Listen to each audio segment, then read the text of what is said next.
So Jen, you been listening to any good music lately? I mean, we do have a couple good albums we're gonna talk about, not to spoil the exhibition or anything, Oh, but do we? Do we have some good albums we're going to talk about today? Some good ones? two, in fact. Two good ones. That's good. That's good. Welcome everybody to the second episode of Jen and Jake's Bizarre Affray. And today we're building off of our first episode where we did our exhibition round, where we talked about two wonderful pieces of media that we recommended to each other. And now we are going into the second round of the exhibition phase, where we make things a little darker. Because today, it's not about friendship, it's not about love. Today is about hate. It's about pain, it's about suffering. But first and foremost, before we get to the pain, to the suffering, we have two great albums, as Jen just mentioned, to talk about first and foremost. So, Jen, what are we talking about first today? Two great albums. Not gonna bury the lead at all. I love both of these records a whole lot, and I've been so excited to talk about them. The first one that we're gonna do is actually a few months old, but it's good timing that we're doing it now. It is Gais Guevara's Goyard Ibn Said, and Gais is working on the rollout for his next album, The Other Two Fifths, which I don't know exactly when it's gonna come out, but it's pretty close, it seems, because I follow Work him on ethic. Twitter. Good job, So. man. Hell yeah, Gais. I'm excited to listen to this. We'll probably even do it in this segment on a future episode. But Goyard Ibn Said, I brought up Gais Guevara on an episode of Jams and Tea a couple years ago around the time that his second mixtape, There Will Be No Super Slave, dropped. I really liked that tape a lot. And since then, Gais has gone in a bit of a different direction. He created this alternate persona for himself in a very, I don't know, comparing it to Chris Gaines feels strange, but it's one album and it doesn't seem like it's happening anymore. So in that respect, he created this persona called Goyard Ibn Zaid, who released an album called Goyard Common Exordium that had a deluxe edition a few months after. Again, very good tape, but the Goyard persona embodies something different for Geist that he wanted to explore in his music. A rapper persona that was a bit more hedonistic, a bit more in the traditional sense of the word braggadocious, getting away from the like black Bolshevik and there will be no super slave styles of writing and production, embracing a bit more R&B, embracing a bit more singing. So it was a really interesting pivot for him. So when I heard that he was completely recontextualizing the character that he had invented with this new album, I was very interested to see where this would go. This is structured as a theatrical production in two acts. Think of it as a rap opera about a character who experiences a kind of descent into things I was describing before, hedonism, braggadociousness that ultimately kind of consume him. And so we see this two-act play more or less play out throughout the course of the album with a big shift in tone towards the middle. But let's start at the beginning. And really, I want to ask you, Jake, how familiar are you with Gais? How did you feel going into this? Well, I won't lie, I was kind of I was a bit wary just because the only context I had heard Gais mentioned in were actually because of guests on our show. You had mentioned Gais and Adequate Emily had mentioned Gais back I think I think back in 2022 maybe. And basically the shorthand for Gais at the time was comparing him to JPEG Mafia in order to kind of like relay what the appeal, the production style, the kind of humor was like. And that was right in my phase where I was like, I love JPEG Mafia as a producer. I am very ambivalent on him as an actual like presence and as a writer. And I was kind of like, anything that's kind of just that flavor, I'm like, I'm good right now personally. I'm sure I'll go back to Peggy whenever I am in the mood for his particular brand of shenanigans again. But I was like, I'm gonna approach this a bit apprehensively.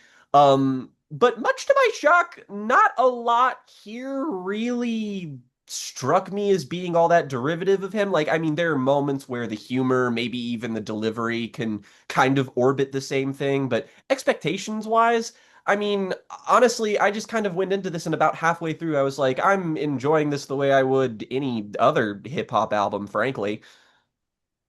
Yeah, yeah, yeah. This shift in structure and this shift in style has been a big step for Guys. I mean, just starting with Act One and the track that really kicks the album off, The Old Guard is Dead. You've got this big soul sample, feels gigantic. He's got this really fun flow. He's having a really good time. He's doing all these like It goofy little sound sounds like effects. opera. Like it legitimately sounds like it has the bombasticity of like backwash sampling fucking classical music. Like this song gets the album off on a great foot. Yeah. And he's playing around with a lot of more traditional instrumentation, not just, vocal samples. A lot of songs on the second half are built around basically piano loops and almost nothing else. A few drum hits here and there, Hmm. but it contributes overall to this feeling like a stage show that you're watching. You hear the introduction to Act One and you hear some bickering from a couple of audience members before Gais's MC Luke Dash comes out to introduce the concept of the Who the show. fuck is this cracker? Yeah, Gais's token white punching bag, Luke Dash, who was all over the last Goyard project as more or less the DJ drama, if you can believe it. Yep, yep, that's about right. There's I must say I really one of the things I appreciated about this that it allowed me a little bit of an in is just how great Gais is at incredibly humorous bars. Like I love shit like getting on the nerves like leprosy, be my seed like I'm Steve Harvey, fucking and there's moments too where like he uses kind of like a comedic delivery but for a serious point, like for one of the hooks, 3400 miles from the hood, can't get it out of me, like that. This guy is so fucking fantastic of lodging these little tiny ideas in your head and just sort of building a fantastic song around them. He's got a phenomenal grasp on the fundamentals. hmm And he also gets back into his old ways a little bit with some of the song structure. I'm thinking especially of I Gazed Upon the Trap with Ambition, which we Ah, heard. yeah, that's The a first great we heard one. of this album was actually the second half, the second phase of the song. He made a little video for it and posted it on Twitter, and that was kind of the first tease that we got of this whole record. And so I was like, "Oh, great! This sounds great." And then you listen to the whole song, and it's kind of an echo of one of my favorite songs from him on "There Will Be No Super Slave." But the fucking name is escaping me. No, no, no. I got it. It's Patrice Cullor Stole My Lunch Money, which is a What, you similar couldn't remember that off two-parter. the top of your head, Jen? I know. Well, all the top titles on that album are fucking stupid. So, Nah, I look, um, that's just the kind of flavor it is with somebody with Gaisu's personality. I can't put it past him too bad.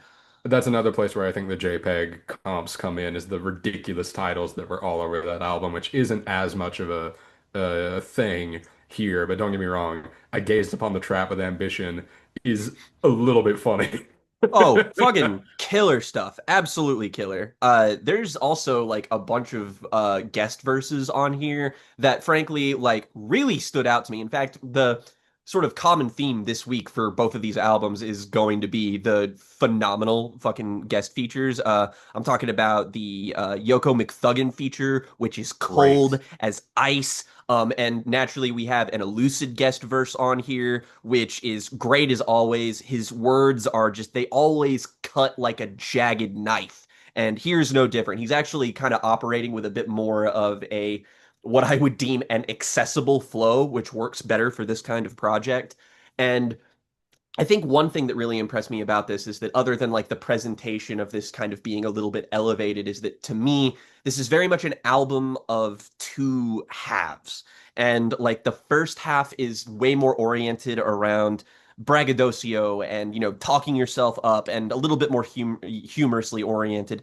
The second half is frankly way more of a potent exploration of suffering. Like I say that and it sounds like it's an enormous turn, but he makes that sort of gradual flip into something that feels quite natural. Yeah, I mean, it helps that we have an introduction to the second act as a kind of interlude to get us into it. But the tonal shift from bystander effect from the songs that have come afterward, it might surprise you the first time that you listen to it. But what Geis and Elucid are communicating are very similar in nature to things that had been previously discussed on the album. You know, changing with the times, dealing with parasociality. Elucid's got a great bar about just like isolating himself from anybody who wants to be up in his business. And the elusive feature is really great. Also, shout out to Yoko McThuggin. Geis has gotten a lot better as a collaborator. And he did this by, he worked on a mixtape called Free Breakfast for Children, which was very DIY, very scrappy. You can only find it on Bandcamp because they couldn't clear any of the samples. But they were like, we're going to take all these big beats from all these songs that we love and just like riff over them. So there's like an Injury Reserve beat on there. They do the beat of Jimmy Cooks or Jimmy Crooks from the That's Drake sick. album. That's That's one of the sick. that's one of the best tracks on there is when they do that Jimmy Crooks beat. And now you can enjoy that song guilt-free. Yeah. There's Um, lots of like moments on that second half too where like it does pivot a little bit tonally, but like the production in it still remains really kind of exciting. Like the skittering soul beat on something like Camera Shy, I think is just absolutely to die for. Like I absolutely love that. And there are moments where like there's a trappy, dancey vibe too that is just, I mean, like positively intoxicating to the point where it nearly detracts from the lyrical parts of the song, but it is just so initially captivating. Like again, bystander effect, I feel like is like the moment of like the hard pivot of like the real moment. It's like it's atmospheric and drony and spacey, but it still really works. And like there's like moments where he kind of changes it up delivery wise, like the beat on 4L has this amazing fucking like quality to it, but his kind of lack of dynamic delivery on there kind of feels like the song is staying in first gear, but I almost feel like that complements the material in some instances. There are moments where he's really trying to like vary it up. This is an album that is constantly shifting, but in a way that doesn't make it feel like it's schizophrenic, like, you know, doing this often can, especially with an artist like him. But he's got his head screwed on so straight when it comes to like his sensibilities of album construction. Like there, and then there's moments that are just like the harpsichord beat on Apple that scarcely fell is hard as fuck. The strings are beautiful, the flow is sharp and killer, and then you get fucking McKinley Dixon. Fuck yeah, man. yeah, man. After their track on McKinley's last album was easily a standout for me. So excited to see these guys continue to work together. And this is just another great collaboration from them. When McKinley's verse like really kicks into gear and those big drum hits come in with that like, Mm. what that mean in the background? Oh man. It's like a whole new level just got unlocked. You and I are going to just absolutely do nothing but soy face for potentially 30 straight minutes when the new McKinley Dixon album comes out, whenever it may be. Fingers crossed for relatively soon in the near It's out future. this week, dude. It's out this week. It comes out in 2 days, I Oh my believe. God, I totally fucking forgot. Yes! Yes! Yeah. We get McKinley Dixon and Jid. I'm gonna fucking. Ah! But rein it in. I will say I do have a couple of select complaints with this album. Namely that Gais, I feel like is like he's still clearly honing his craft, and I hate to be the guy that does this. I fucking put on my glasses, grow up my fucking buck teeth here.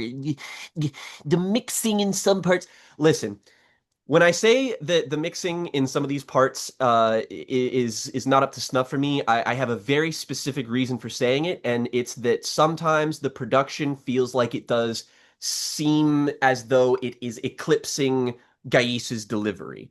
And I am like, I want to be able to hear him better. Like, point blank, period. I think that his vocals deserve to be a little bit higher on some of these songs, purely because, again, it is such a surprisingly dense project, and I feel like I need a little bit more of that. Like, JPEG Mafia, for all of, his potential, like, erratic mixing techniques and however you can feel about all of that. It always kind of feels like you hear whatever you need to be hearing in a given moment. And I feel like that is an improvement that Gais can still maybe strive for and maybe make on the next thing. The production on that first half too is just like the whole thing works, but it is a little bit bolder and it is a little bit more like colorful and kind of standout, even though I do think the tonal distinction makes that pill a little bit easier to swallow. But these are all relatively fringe complaints on what is, in my opinion, a pretty darn great hip hop album. Yeah, the vocals definitely improve in the second half just because the more mid-tempo, Hmm. quieter overall beats in terms of just the general loudness of the instrumentation gives more room for Gais to be a little bit smoother with his delivery, come across a little bit more solemn, a little bit more serious. So I think it works a lot better in the second half than in the first, where, yeah, you're right. Some Yeah. of these vocals that I would really like to be listening to get lost in the mix a little bit. Hmm. Yeah, definitely. Definitely. But I think this is overall a really, really great album, a really, really great character study, a nice conclusion to this era for Gais of exploring this character of Goyard, although he's made it seemingly apparent that 2/5 he will be going, his words, not mine, full Goyard with the Robert Downey Jr. meme. You know what? I look forward to it. This is a dude whose profile I feel like still needs to be raised a little bit for his level of talent. And as somebody who was largely unfamiliar with him, like if this sounds even remotely interesting to you, go give this a listen. This is a really easy in and it's a really easy album to enjoy, but it also holds a little bit more of a long-lasting appeal. Like I think this is an album that could definitely earn Gais a lot of new fans.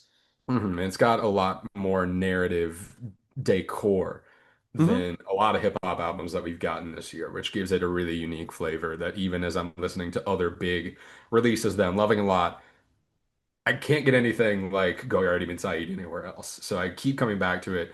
We're pretty late on this review, but I mean, that's part of the reason why, is that it's Hmm. just stuck with me in all these months. And I wanted to throw it at Jake. Glad to hear that we both enjoyed it a lot.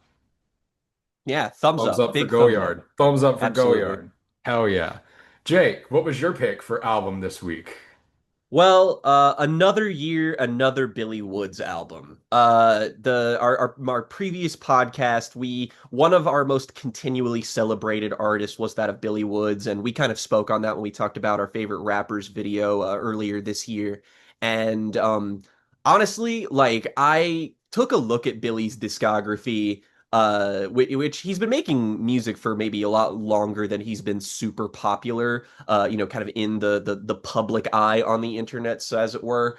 But like, I took a look at his discography and was like, my God, not only has this man not missed, like, we're gonna be talking about the run that begins with History Will Absolve Me until he makes a bad album, I guess, for a long fucking time because I like every year so far in this decade alone, he's come out with a genuine definitive masterpiece that he's just dropped in our laps, and that's not even including like his shit with Armand Hammer. So like I saw that we were getting a new Billy Woods album and I was like I can't cast aside this opportunity. Like I want to talk about it. And man, what good timing for Billy Woods to decide to make a horrorcore album.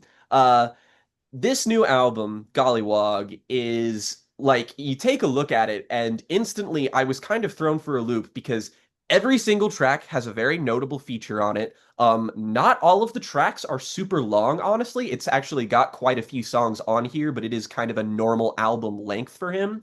And I was like, okay, this is a little bit different, but like, what are we working with here? And it's not like Billy hasn't, veered into darker music before. My two previous kind of favorite albums of his, Brass, the collaboration with More Mother, and Ethiops, both have moments that get really dark, really dingy, really frightening, and even Ethiops will have overt references to horror media, like Stephen King's Christine, for example. So naturally, this is an easy pivot to make for him.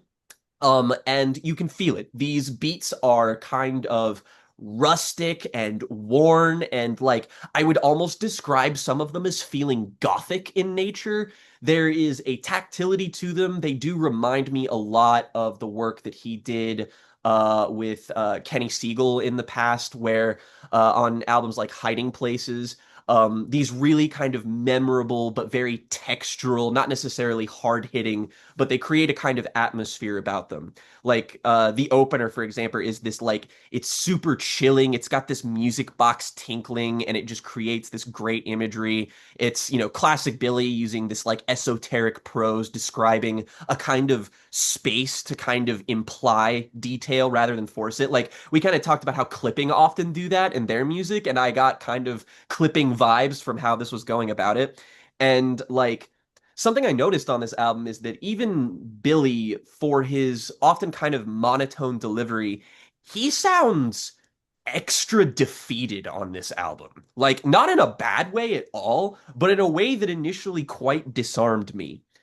And just because he like lets down the energy a little bit in pockets doesn't mean that his pen game is any less razor sharp. There are so many lines on here. Fucking the English language is violence. I hot wired it. Fucking on my deathbed chuckling about how much time I bought. Like hard as nails shit. Fantastic. And even though there are moments where, the beats focus a little bit more on atmosphere than being hard hitting, there are moments like the bass line on Star 87 is so groovy. I fucking love it. Uh Yeah. there's lots of sour jazz vibes on stuff like Misery. Like the album just has this overriding theme and feel of Billy kind of trying to grab on to lost time.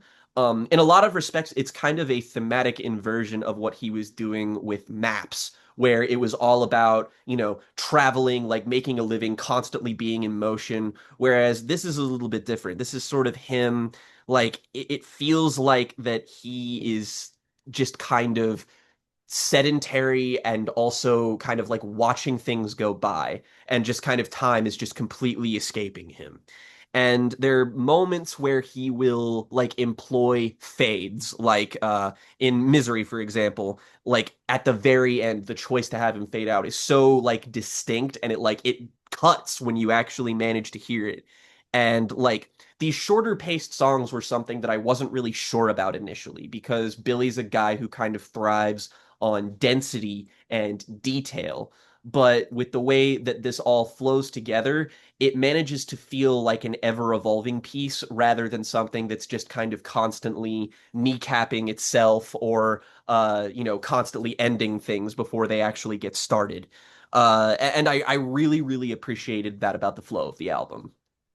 I think a lot of the sequencing and the pace of this can also be drawn back to Maps, his last Hmm. album that he did with Kenny Siegel, which has its own very kind of fast-paced approach to it. A lot of short songs that get straight to the point, but overall contribute to this kind of road album.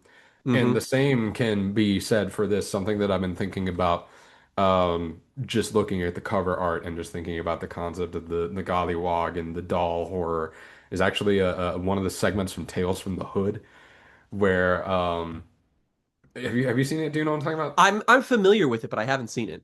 Okay, so there's a segment in Tales from the Hood where this white guy, this wannabe politician, who's a former Klansman, sets up his political office in this plantation house in the South that's haunted by this woman who made all of these dolls who like defend the house because she made them. I think the story goes that she made them after people who used to work the plantation. Right. They're made in their image. And so throughout the segment, we see this guy and his friends being tormented and ultimately consumed by the residual like pain and suffering of the house. manifested in some tonally unkempt prop comedy with these spooky dolls. Uh, but it's a really great moment of that movie, and it's got me thinking about, representation of blackness in varying forms, and hip hop even being an extension of that. It's got me thinking back to the segment of Guevara's album that samples a bit from a movie where it's like, "Do you sexualize women on your records?" Yes. Yes. And they have this whole like conversation with the record producer, whatnot. And it's got me thinking about that here, where it's actively resistant to the idea of having suffering be looked over in this field of music. Suffering in that grand sense is something that Billy is very interested in exploring in ways that are unconventional for hip hop. I'm thinking especially about Corinthians, and the Mm. second verse. Uncanny Valley AI hit him with the Hesse screaming carry. If you never came back from the dead, can't tell me shit. 12 billion USD hovering over the Gaza Strip. You don't want to know what it costs to live, what it costs to hide behind eyelids, right? The idea that you just should not look away from the suffering that is happening all around the world, and should not stop thinking about who and what drives that suffering forward, and what we can realistically do about it, and where we Hmm. can find a little bit of humor, because I do appreciate that this verse ends with a bit of a cheeky bar. Best believe them crackers won't make it to Mars. It's a bit of levity in a very, very, very dark moment of a very, very dark album.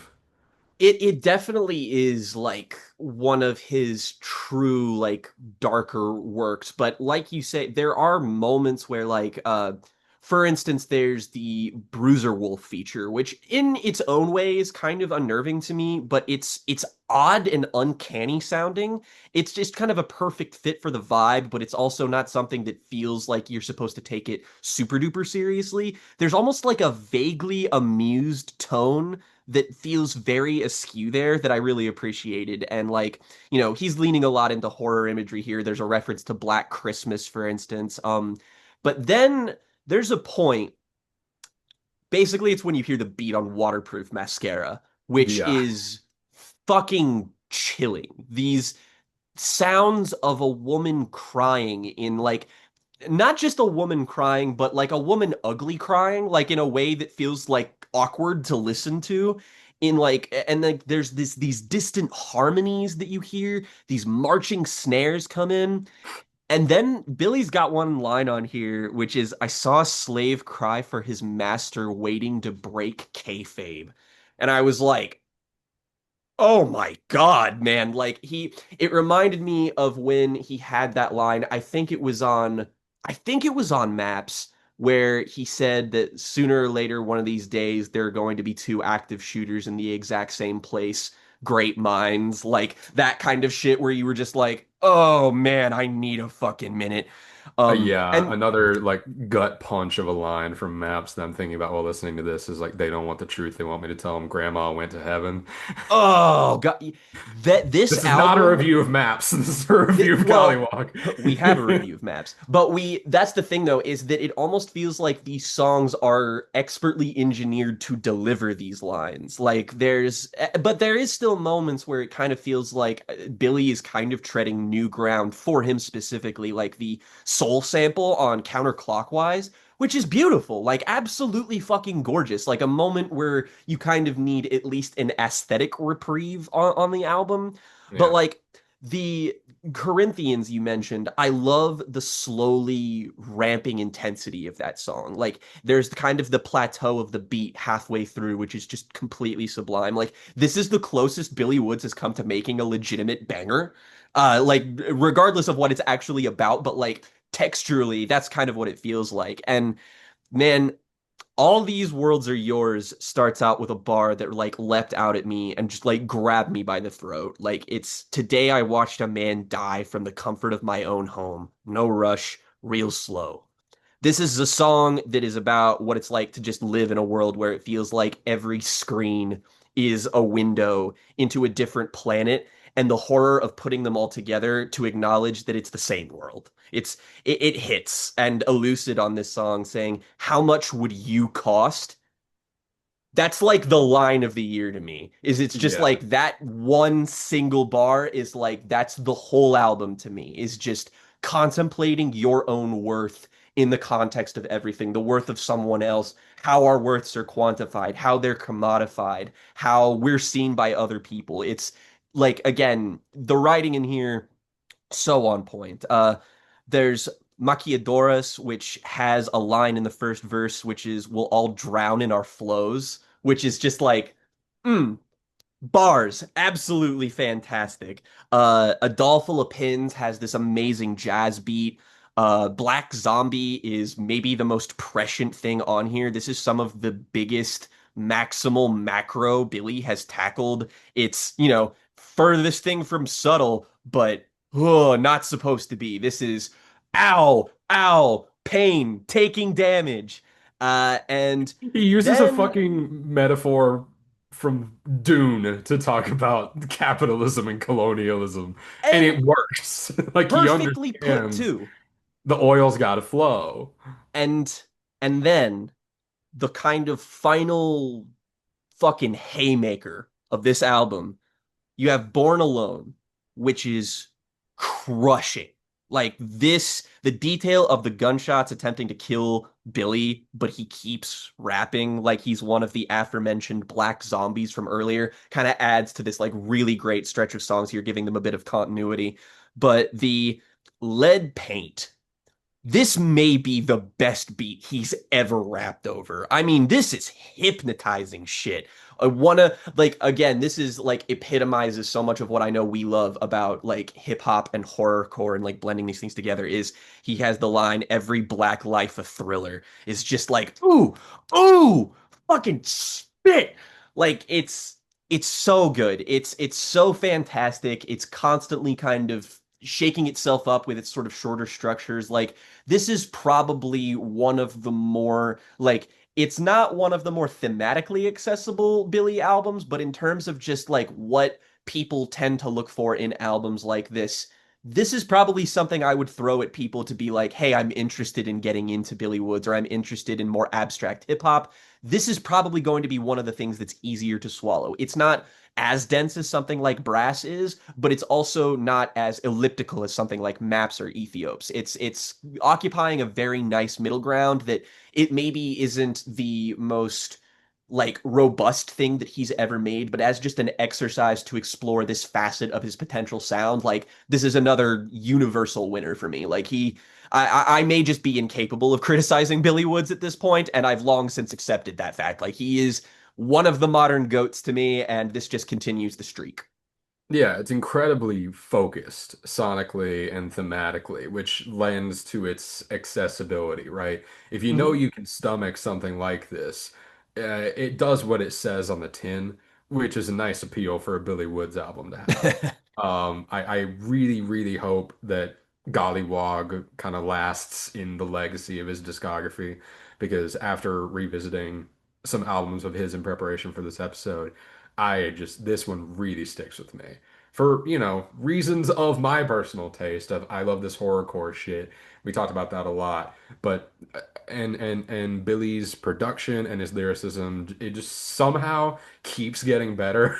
Like, and he's got a bevy of collaborators on this thing. Kenny Siegel's on this, Bruiser Wolf is on this, LP's got a beat on L it. fucking P. I thought he was going to Damn. show up and do a verse. I was a little disappointed, but it's a great beat. The just it like I honestly just knowing that Billy Woods and LP have collaborated, I'm just like, oh, please, for the love of God, like just make this profile raise. Like I fucking, Billy Woods, not the type of artist that should be performing shit in stadiums, and I think the first person to tell you that would be Billy Woods. But the more people hear him, the better.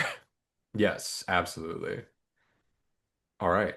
Thumbs up. Thumbs up for Gollywog. Way, way, way up. So glad we had two great hip hop albums to talk about this week.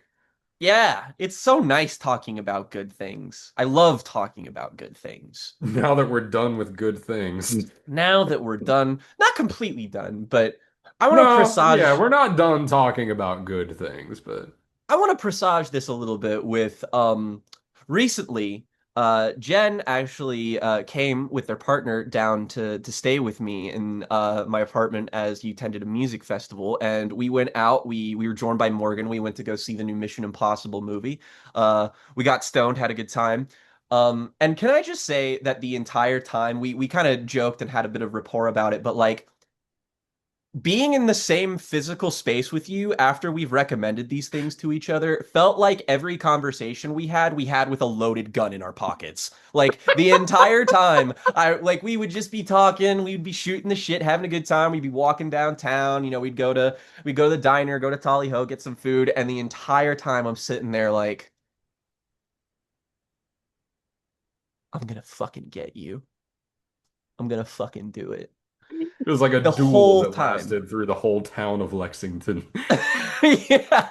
While we walked on cracked, broken glass, and we had motorcycles drive by us that were blasting Bon Iver at volumes Bon Iver should never be blasted at.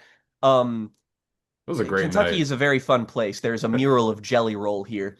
Um, but so here's the thing. We're going to start off with talking about my recommendation to Jen, which was The Crow, which was sort of a three-pronged recommendation, mostly kind of a two-pronged one, in that the bad thing that we'll be talking about is the film adaptation from last year, starring Bill Skarsgård and FKA Twigs. But I wanted to talk about it in reference to the comic that it is based on, and maybe to touch on the Proyas film as well, mainly because I don't think that if I were to solely recommend The Crow to somebody as a bad film and to talk about it as a bad film, don't get me wrong, there is tons of things to touch upon, and there are not a lot of positive words that I feel like can truly be said about that film.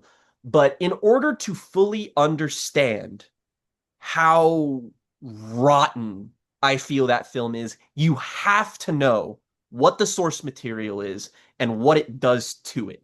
Because that's the only way you can understand the full scope of hatred. Because the movie of itself, like, I kind of said this when I wrote about it, in that I don't believe it's one of the worst movies I've ever seen, point blank, period, because of select moments of technical competency. Because here's the thing, I'm gonna get real fucking mad about some shit on this show, as you will no doubt see.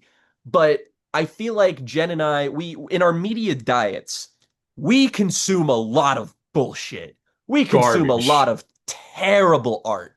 And we And love garbage sometimes. we love We garbage, have our good garbage. but also I feel that if you want to practice criticism or you just want to have a media diet of some kind, it helps to retain a certain amount of perspective, to truly know what the bottom of the fucking barrel is so that you can appreciate real effort when you actually see it. Because, you go to film school and you see what goes into even the worst pieces of shit out there, and you see people bust their ass over it and, circumstances and all that bullshit. But this is me trying to come up with a way of explaining why I ended up recommending this the way that I did. But we can start off by talking about The Crow, James O'Barr's graphic novel.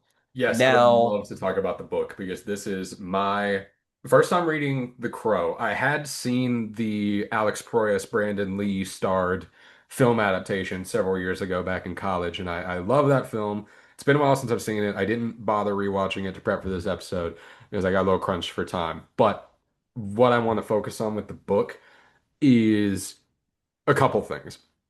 One, the book has a very gothic approach to its tone. It's very macabre, and a lot of its storytelling tricks contribute to that. One, the variable length of sections. There are sections mhm, that are longer than others, partially because of complications of publication, and partially just because it's what ended up working narratively. You see some issues, chapters. I ended up reading the Crow Deluxe Edition, I believe it's mhm. called, I which did as well. collects everything and adds some never before seen stuff that got lost in the shuffle as the book was initially being worked on.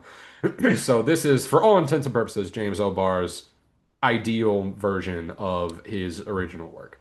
He And himself says so in the sort of prologue introduction to it of just like, why did I go back and add these things? Because he's very aware of the fact that, creators, tinkering with their stuff is often seen as being kind of like taboo in certain artistic respects. But like, he's like, this was, for all intents and purposes, the way that I intended this story to be perceived as, but because this was, an amateur effort on my behalf and the publishing company that originally published The Crow was literally like in a fucking back alley done on cheap paper and shit. Like it was literally about just getting this shit out there for him. But now he's able to kind of condense everything and be like, it could only be a certain amount of pages. It could only be this because of printing costs. But for all intents and purposes, this is what I think should be treated as the definitive edition of the story.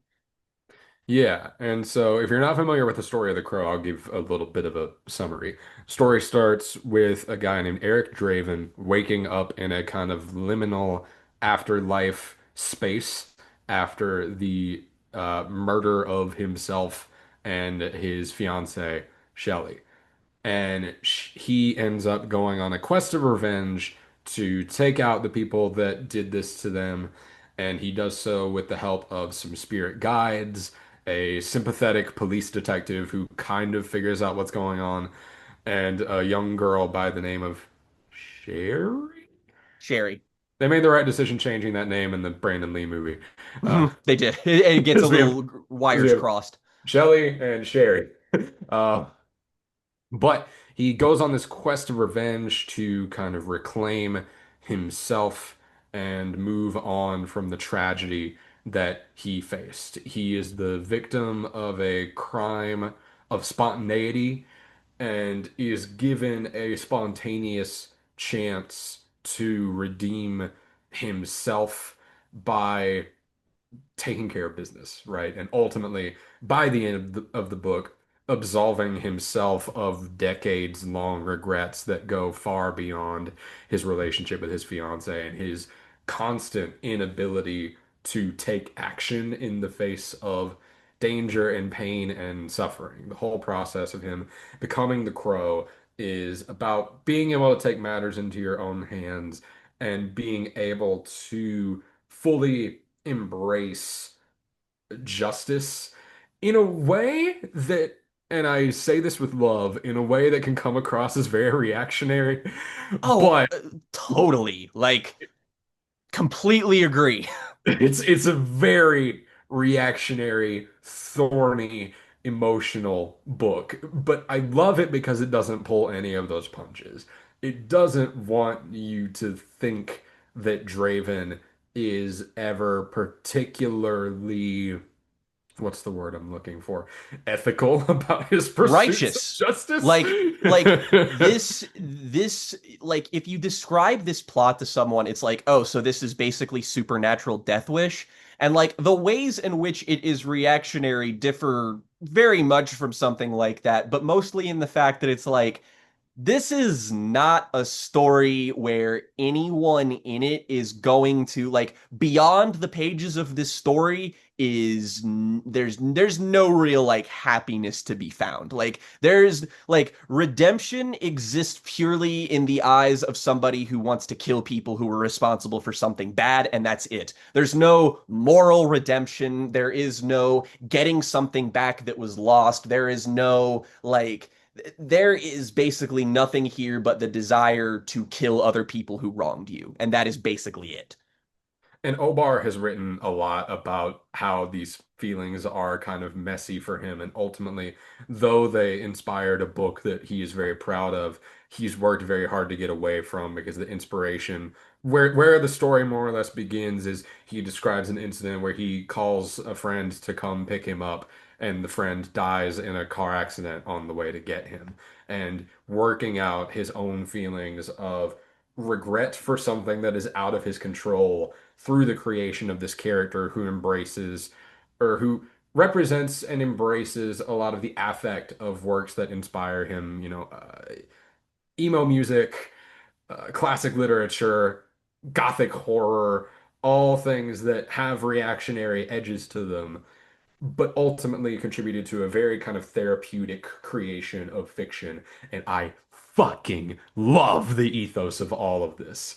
I love, even as in my most like, I don't know about this one, James, like, that's kind of the point in a lot of Yeah. ways.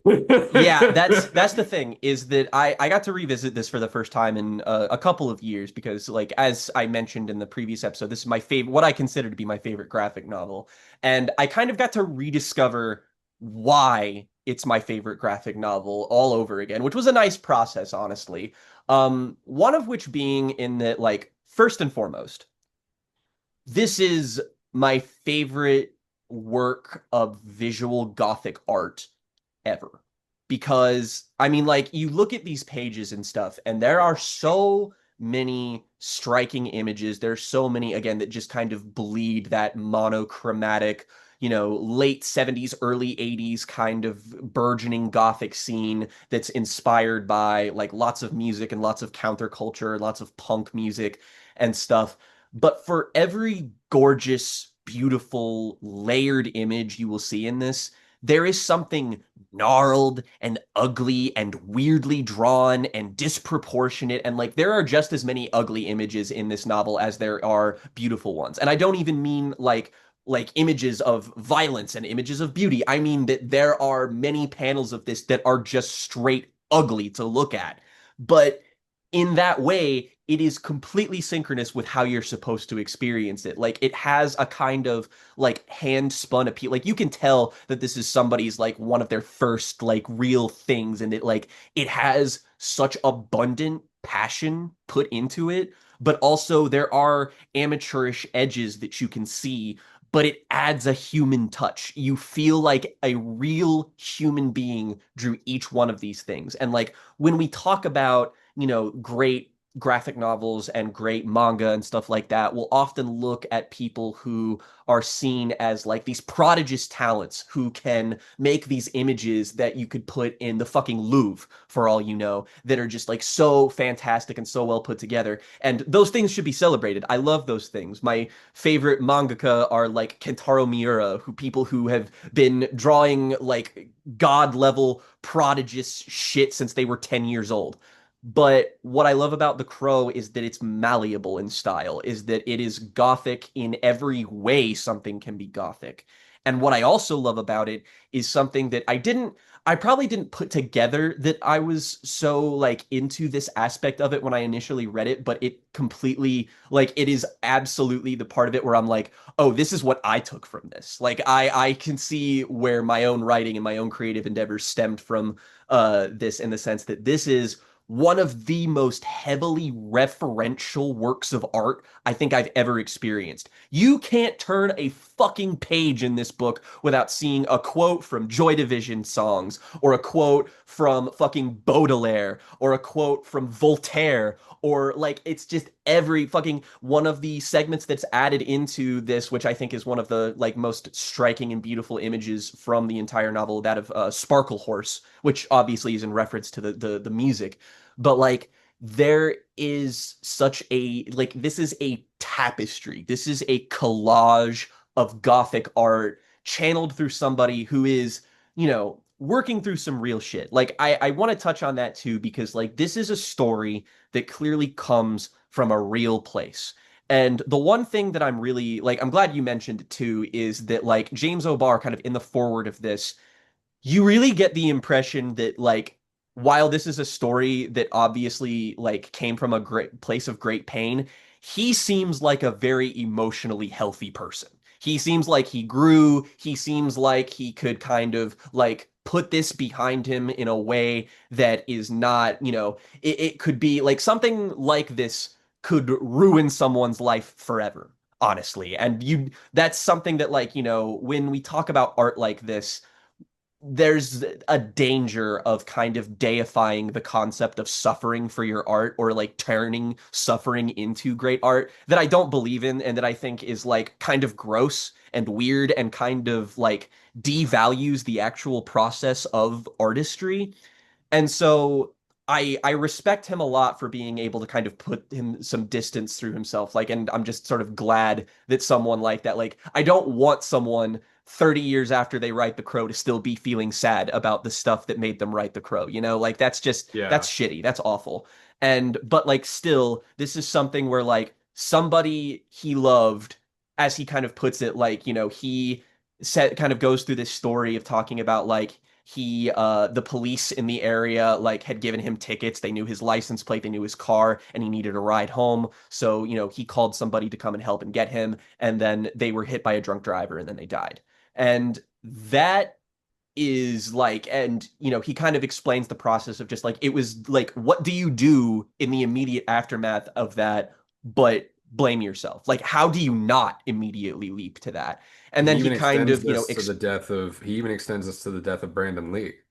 exactly, He like, blames himself for the death of Brandon Lee. He describes that at one point in the forward. and that's at some point he's like, you kind of have to take extra steps to realize that, like, you can put these two things in proximity, but there are a million tiny little decisions in between these two happenings that don't really mean that anyone is responsible for these things, that the cruelty of the world is just kind of, it's not anybody's fault. And like, good, that's a deeply difficult lesson to internalize, even though we kind of all know that we need to learn it. But The Crow is that frustration and that reckoning. It is a young man having to realize that someone he loved died and that it was pointless, and that like somebody lost their lives not for a greater reason, not for a reason that like means anything or a sacrifice or something. It was needless, which is why the story is so effective and why Eric as a character is so fascinating to follow. Because the one thing that I feel like is the most disarming thing about The Crow is the tone. Is that we're talking about this as it's drenched in, gothic imagery, and it's dark and all this. This story, tonally, especially in reference to Eric, he's a fucking gremlin. Like He's a he's a fucking clown. like he's a chaos clown demon He's a basically. He's clown. going around. Sherry calls him that. Sherry calls him a clown, and it makes sense to. Exactly. And he is walking around, big smile on his face, kind of like he's cracking jokes, but they're jokes in that they're just kind of double entendres, that he's going to outlandishly violently murder these criminals who killed his fiance. And like it is constantly ridden with like really prosy dialogue, like really gothic, like Edgar Allan Poe ass dialogue. And it's contrasted heavily by the characters who, are not Eric, who constantly just kind of speak like real people. And then he'll come in and he'll just be like all flowery and all of this stuff. And he has, like, the word is eccentric. Eric's presence in the novel is one of color amidst monochrome. He is a weird guy who is doing crazy shit, and it's very unnerving that none of this seems to really bother him because man, this fucking shit's violent. Holy shit. Oh my God. When he blows like the whole top half of that dude's head off towards the It's end. and the blood is Blood like is on the the inside of the harshest. windshield. You fool. Yeah, like you will get some shit where you're just kind of like, "Oh wow, oh shit," and then you'll be like, "Oh, just oh, that's kind of gross." Like, ew. But That's I, nasty. I worry we've said enough, and we're not here to talk about a good comic book, unfortunately. So allow Well, me to take the lead. I want here to. here's the thing. I feel it necessary to sort of exemplify these things because they are key to understanding why this story works the way that it does, and sort of like it sets up an easy template because like the Proyas movie, for instance, it also copies the book's kind of loose structure of like the forward thrust of the narrative is Eric on his revenge quest, and it will periodically kind of have a flashback to his domestic life with Shelley. And his domestic life with Shelley is obviously painted as like it's very normal, it's very cute, it's very they have a very endearing relationship with one another, and then eventually it'll like narratively they kind of two coalesce sort of at the end. And I feel like the Proyas movie, it's if I was judging that film as just a film, I would be like, this is a banger 90s gothic action movie. This is really fun. I'm a really actually I'm a big fan of Alex Proyas before he, made Gods of Egypt. Um, but like I love the world, the practical filmmaking that is great, and naturally the movie itself is embodied by Brandon Lee, who, for those who don't know, Brandon Lee is the child of Bruce Lee, and this was sort of his film, kind of like this was his star-making turn. And he was tragically murdered on set by a gunshot that was, improperly like configured, and then, took his life. But the film did end up being finished. So it feels like every step of the way, The Crow has just been a property that carries with it the weight of death. And like in the movie, it feels a little weird because like I feel like the adaptation of Eric as a character is perfect. Like Brandon Lee in that movie is legitimately like one of my favorite performances of the entire 90s. He nails the what the fuck is this guy's deal so well, like in a way that I don't think anybody else fucking could. The movie around that, I feel, is very conventional in a way that like it's just not what I look for when I look for in the graphic novel. It's like it is a very well realized character in a more conventional version of the story. But overall, it's still a version of the story that I like and that I think is solid. It's a little bit cheesier, it's a little bit less like, heavy and intense, but at the same time, that's kind of the compromise you have to make for a Hollywood blockbuster like that. So the idea of making a Crow movie after that, while difficult to follow, it's been long enough, I think, like, since Brandon Lee to sort of like to potentially find this again. And like there is an angle you can approach this with. Like you can take on this material. You don't need to directly adapt everything to be a successful product, but you could go the way of trying to be a more straight-laced adaptation. You could take the Robert Rodriguez Sin City approach and just, heavily stylize, like really, really, really intense kind of shit. Or, maybe you want to change some stuff, and I'm not necessarily opposed to that. But But, man, man.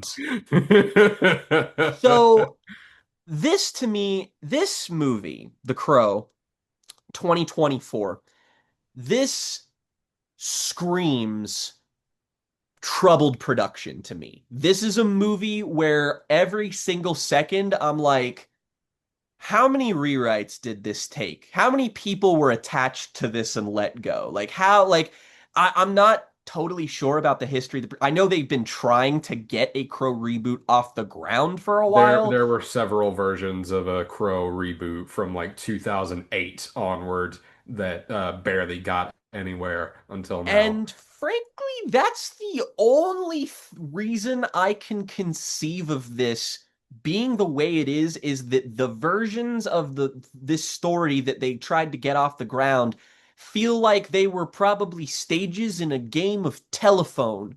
Because at the end of the product here, let's just say this.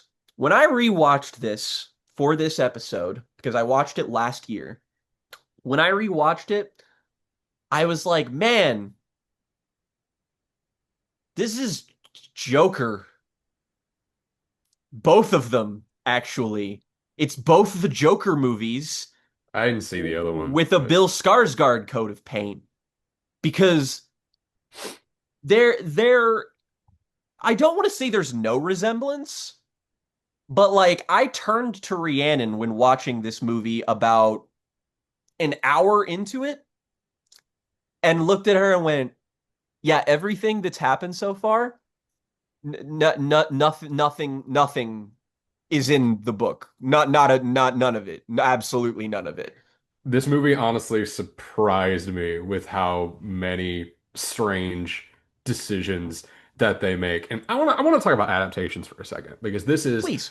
a thing that you have to deal with on the internet is people being idiots about the idea of adapting works in Hmm. general to film, to television, to whatever they want to adapt it to. There's always going to be some asshole who is like, if it's not a carbon copy of the thing I already like, what are we even doing here? And that is never an impulse I've been able to get behind. I No, see it all the agree. time. We saw it with Lord of the Rings. We saw it with The Hobbit. We saw it with, I'm trying to think of a recent case. The Percy Jackson movies and the subsequent television show is the one that I was most burned by at the time as a teenager, but one that I just like, if you really hold a grudge against that fucking Chris Columbus movie now, you're wasting your life. You're wasting valuable time on this earth. Um, however, I'm not immune to this phenomena, clearly. I've seen plenty of bad adaptations of things that I love that I get upset about because I have things that I care about. I care about a lot of shit. Why do you think I'm doing this fucking podcast where we keep talking about art? But the thing with this movie in specific is how it sneaks up on you that it's going to be extremely off because they do the opening scene with a young Eric seeing the white The horse horse. dying. The sparkle horse is in this version of the film, which I don't even believe they could have used for the Brandon Lee version I without don't think it was in Omar a writing version the of script the novel, himself no. because that wouldn't have been published at the time. Hmm. And so when I saw that, I was like, okay, there's certain things about the aesthetics of They, this that I would they have certainly looked suggest. at the graphic novel. They looked at it.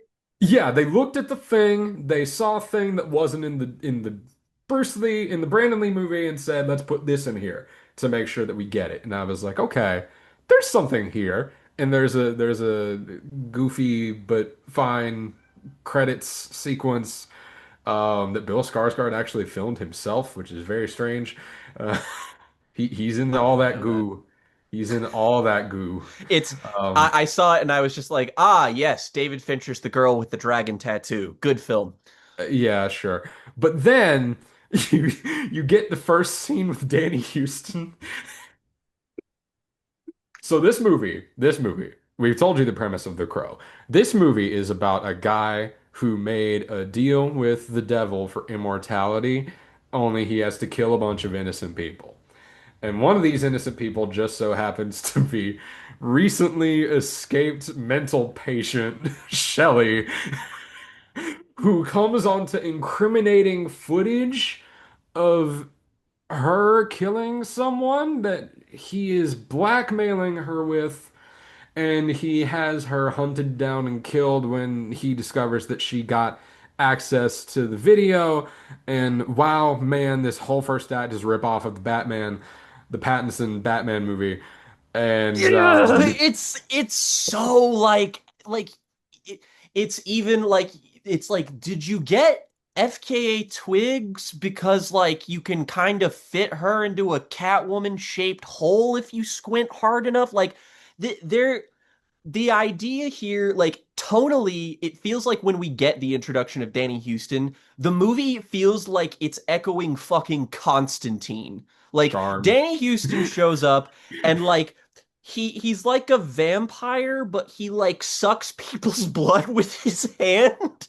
He just like Yeah. puts it there and just like sucks it up and stuff and like he's a big bad like scary evil man and there's like there's that conspiracy thing and then he like goes up to people and whispers in their ear and it goes like and then like they like kill people and I'm just sitting here thinking like okay, so clearly we're in for one of those kind of movies. Yeah, I like I genuinely just want to know whose idea this was. Like which version of this movie did this come from? This is because so bizarre. I would like someone to be held responsible because, and I don't want to only look at this through the lens of the original graphic novel, but like the entire point, as we kind of established, is that the crime in question that happened was needless. It was pointless. To some extent, it was random. It was wrong place, wrong time, terrible thing happened.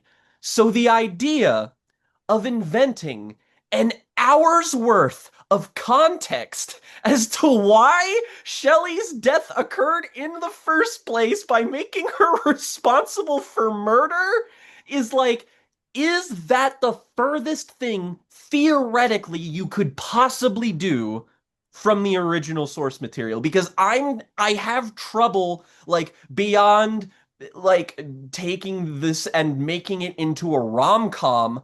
I don't know what else you could do to make it further. And then the movie said, "Hold my fucking beer real quick because here's Bill and FKA Twigs stuck in a mental facility Rehab. It's rehab. rehabilitation It's a rehab. center. They do say it's a rehab. It's but and they're all dressed in pink and they're all doing yoga and it's like a mixed like they can interact and let me just say this, it is so funny seeing Bill Skarsgård and FKA Twigs next to each other so much in this movie because Bill Skarsgård is like a hulking 6'4" with a wide frame, and FKA Twigs is like 5'5" on a good day, on her tippy toes, tiny, mousy little presence. Like, there's a part where she has to kiss Eric, and I swear to God, he has to hunch over, like, just like removing a foot of his own height to actually kiss her.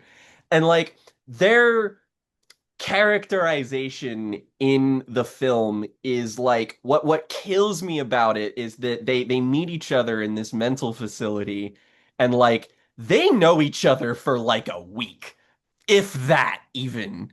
Like the conveyance of time is not very well I established, but know. they like the fact that they would even make it so that like in the novel we cut back to them several times.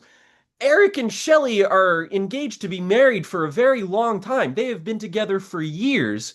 And this movie, where the central point is that, hey, the death of this person was really sad and that made him want to kill people. After this fucking manic pixie dream girl, he's known for a fucking week who thinks he draws pretty pictures.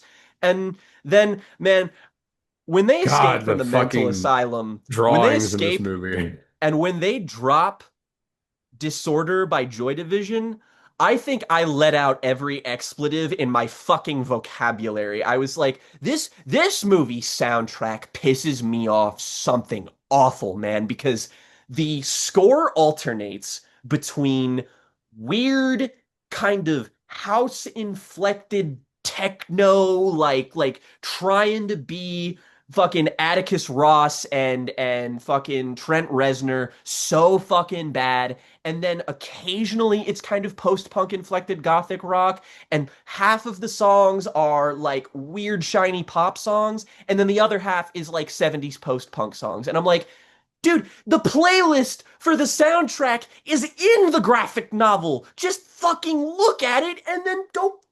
Instead, you have this weird back and forth shit where it's like it just doesn't ever decide or commit to anything, and you're like, I don't. What is this tone? What are we going for here? It's such an aesthetically bizarre movie. Like all And of the stuff of just like them in that fuck ass bougie apartment.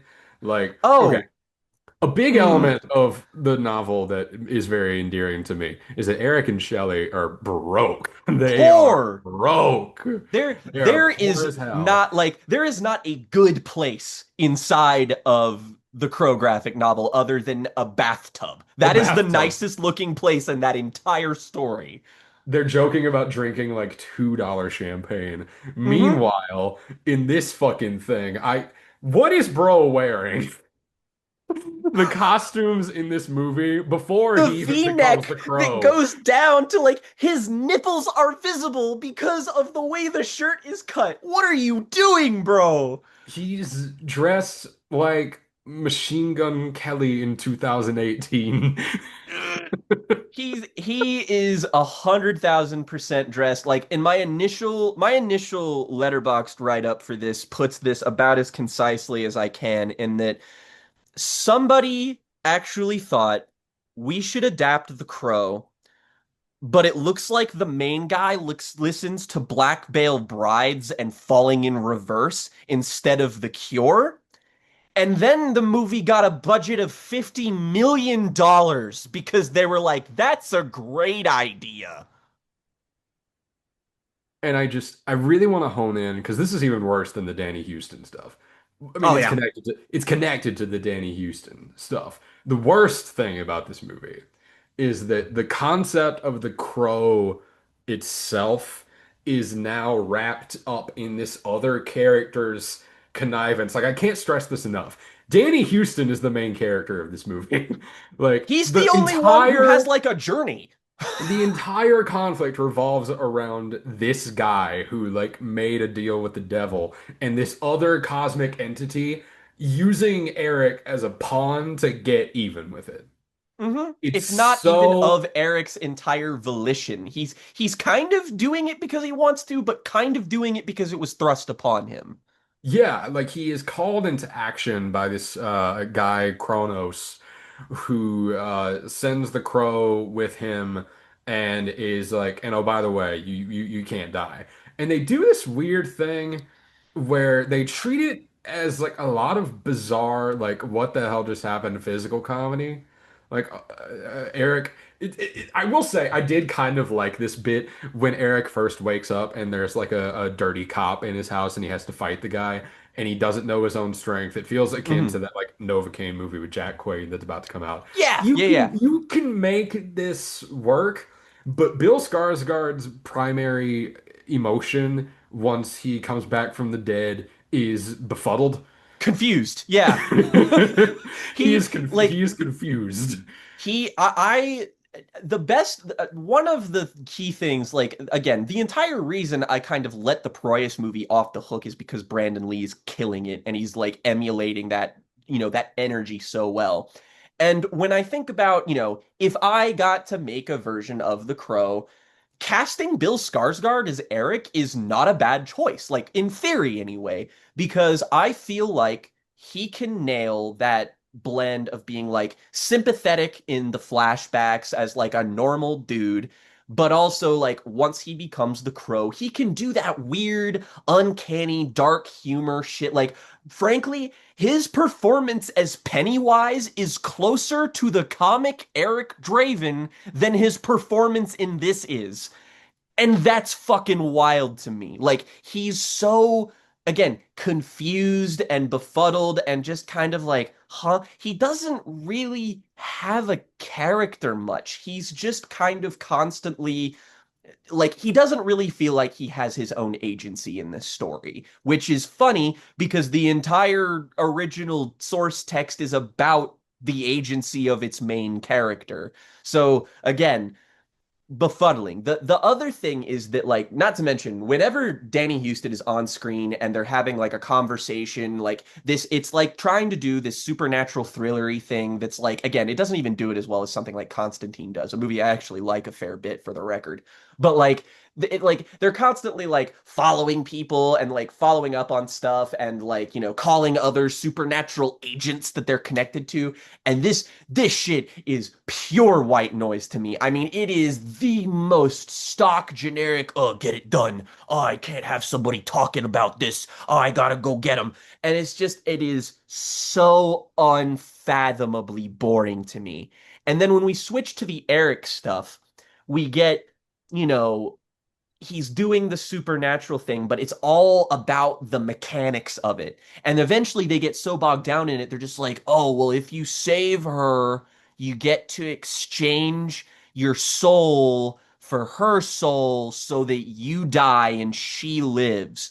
And I was like, I'm gonna hold on to this because maybe against all odds, they won't do the single worst thing they could possibly do in this story, and they'll subvert it at the very end. Maybe they'll do that.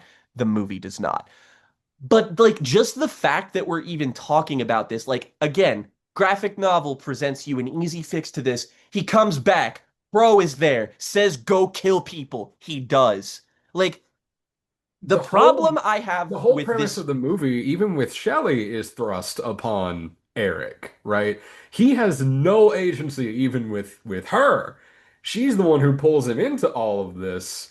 And so it just takes on a weird tone where like you were involved in this criminal conspiracy with a demon that you didn't tell me about, and now I have to like exchange. I I don't know why he wants to do this. No, like it's just like it is literally for this person he has a connection with, not a particularly like I can understand him being kind of sad about it, but going on a huge revenge quest where he brutally slaughters like 100 people, like no, why? I don't know why anyone would do this. The the thing about it that baffles me is that like in an adaptational context, take away the fact that this isn't accurate. What I'm more fascinated with is the effort that it takes to deviate from the source material and actively make it worse and harder to accomplish your own goals when the book presents you like you don't have to film as much stuff with Eric and Shelley because frankly that's 10% of the graphic novel. Here it's like 60% of the movie. And if you want a believable motivation for Skarsgård having to do this, I don't know why you wouldn't resort to that shorthand instead of inventing this entire extra movie to staple onto this. You're making it harder for yourselves. Like I'm not I'm not advocating for cashing in on this and doing it lazily, but like clearly, the passion was not here, my brother. So why didn't you take the easy way out? It seems like somebody actually, like, along the line, like, did care enough to make this the version of the story because that's the only logical and I know that like behind the scenes there's probably a novel's worth to be written about like why this ended up being the way that it was, but just from a purely creative standpoint it is baffling. And they take every key part of the story and they're like, how can we warp this and in some ways kind of pervert it to be like directly antithetical to the source material. It's not about, oh, it wants to piss off the fans or it hates the source material or like whatever that. I don't really care about that stuff. I just mean more in a the changes that are being made here feel like they are being made by somebody who doesn't actually like the story that they're telling and are trying to not tell it at every possible turn. Like, the one thing I'll give this movie is that, like, from a technical standpoint, like, I think it's edited pretty poorly, but, like, from, like, it's shot okay. Some of the action is all right. Some of, like, there are moments of competency that I do feel like make this not solely one of the worst things I've ever seen. But when I cast the lens on it, it's like having more frenetic and more sloppy action is actually more in keeping with the source material. Like, I would respect that approach more, honestly. Like, if you were, like, instead, it's like glossy. Like, the opera set piece where he goes and kills a bunch of people is like, I should not be enjoying The Crow like you enjoy John Wick. Yeah. That's not what this is. Yeah. And yeah, I feel like you've really hit the nail on the head where the effort that it takes to write something like this when you're starting from where you start when creating a project like this has to come from somewhere. And I find it incredibly fascinating. Like to compare to something I mentioned earlier, the Percy Jackson movie is an adaptation that I would call lazy or that I Oh, would for call sure. oversimplified at For sure. best out of some kind of fear that the tone of the original work just isn't going to land with the intended audience, right? By aging up the characters, So by make it skipping Harry scenes. Potter aggressively so that you can cash in on an already existing phenomenon. Yeah, it's streamlining it in many ways. This is not a streamlining of The Crow's aesthetics, of its themes, of its tone. It's basically a completely different story once you add all this Danny Houston God and the Devil shit. I would expect no less from the man who gave us the live action Ghost in the Shell, but even then, like I remember there are visuals in that live action Ghost in the Shell that feel like the person saw the Oshii movie and went like, I'll do that in a couple places. Like there is a recognition of aesthetic sensibilities there that, for as bad of an adaptation as that might be, I can still say, yeah, whoever made this was misguided, but they tried. There are areas in which I can point out to be like, there's effort there. I understand that.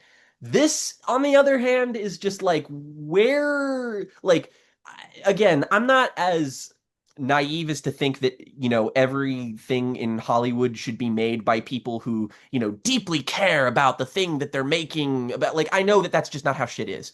Yeah, you don't have to But hire posters anymore. You don't yeah, have to hire posters to make your movies. but at the same time, like getting this like cast together, like doing this, I just have to ask what for. And I feel like the one of the biggest failings of it is just that there's such a lack of humanity within it that like once the end happens, like I should kind of be absolutely furious that they pull the legitimate coward shit of, oh, Shelly comes back to life because of Eric. Like, that is craven, in my opinion. That is that to me is as close as something can come to being actually genuinely disrespectful to the source material of just like, I know that we shouldn't perhaps look at it with this lens, but like, this is a property with the death of two real life people that follow in its wake. And this is just not something I feel comfortable with, and frankly, I don't feel like you all should feel comfortable doing something like this. It's just weird. Don't like it. Ew. But like, I mean, it also doesn't help that like I've been assured by some people that FKA Twigs has been good in movies like Honey Boy, which I haven't seen, but I She's trust their good. opinions She's well good. enough. I'm gonna be one of those people and tell you that she's Sure. good in this movie. She is like it's Reap at the wheel, man. like I have been told, for example, that in Joker Folly Adieu that, Lady Gaga is doing her best. I don't think this is FKA Twigs' best. No, no, I don't. And I really have to know. Like, I don't, mm, how do I say this? Why FKA Twigs? Right? I One of the I whole don't appeals, know. one of the whole appeals with Shelley as a character that I would, if I was a film producer, Yeah, and somebody said, you have to cast adapt the Shelley. Crow. Yeah, you have to adapt the Crow. Who do I cast as Shelley? A fucking nobody. A nobody who can deliver a handful of lines. Because if I'm writing this, I don't need some big movie star or Shelley to some like, me, she is the vision of the girl next door. She is your first high school girlfriend that you last with for whatever reason because you actually managed to land a good one. She's like, for like casting a pop star, like literally, and I should say out the gate, I love FKA Twigs. I love FKA Twigs' music. She has one of my favorite voices, like, period, ever in modern music. Again, love her stuff. Um, Eusexia, good album. Um, Trying to like like even a movie star, like you're saying, is just like I feel like that, like there are people who would be like, oh, cast a really hot actress who could just like play some like cast Sydney Sweeney, and it's like no no no no no no no. You need somebody who is just like basically the main characteristic of Shelley is that she's charming. Like she's just yeah, like somebody who's kind of like she's a little disheveled. She's normal. She, likes, $2 champagne and, having fun she baths makes the in with best out Eric. of $2 champagne and having sex under Christmas lights in September. She makes It's the best. That's yes. the overall quality. But it's also because of the structure of the book, it's automatically a very understated kind of character. Hmm. And unless you're doing all this to this story, which they do, you don't need a movie star to make a character like that believable and endearing to audiences. She is ostensibly, she serves the function of Laura Palmer in Twin Peaks. She is there to be a presence in the distance. She haunts the work that you are watching. You never feel like you get a real like look into her because the distance between her and the main character is irreconcilable at this point. Like that's the bit. but it's too busy in this whole conspiracy plot line of like giving a point to it all, and like I just trying, and I don't envy somebody who has to do something like adapting the scene where the actual murder takes place, which is like, whoa, that's a lot. Like that's something that where like, you might need to cut some corners there just because I don't know how realistically you could portray something that brutal and get away with it without just being tasteless. Like it borders on it. The Proyas movie leaning on montage accomplishes this very well in a way that You need evokes to some of the do more it abstract moments of the creatively. book. Like you need to not sacrifice, like it needs to be brutal, it needs to be effective, you need to remember it, but it also can't be something that's prolonged and protracted at the fear of again being exploitative. But that's the thing, is that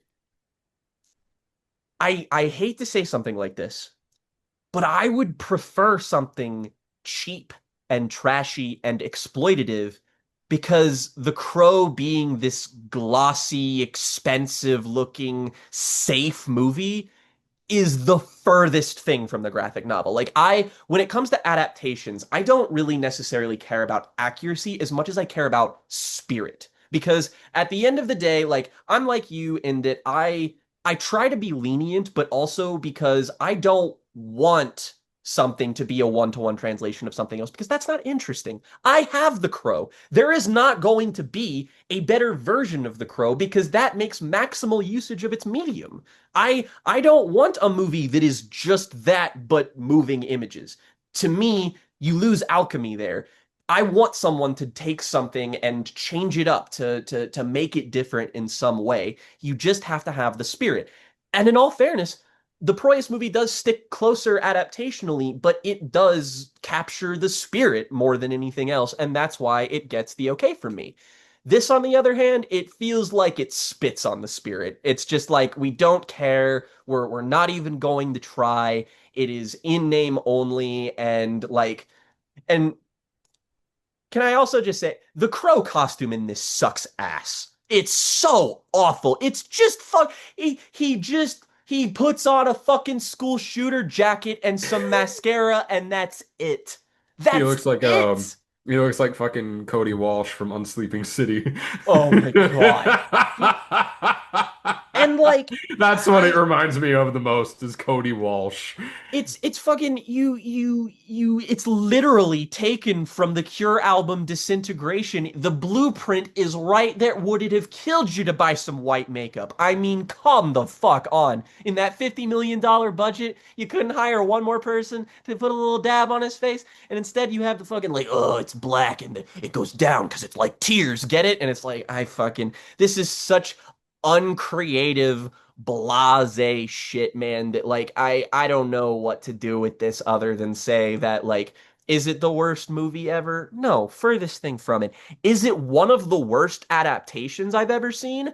Abso-fucking-lutely it is. Like without question. I struggle to think of one that not only is worse but also just feels like it goes out of its way to renounce itself. Like Starship Troopers, the Verhoeven movie, is a satire of a fascist novel that feels more like in keeping with itself because it's still a big shooty bang story where you get the same appeal out of it.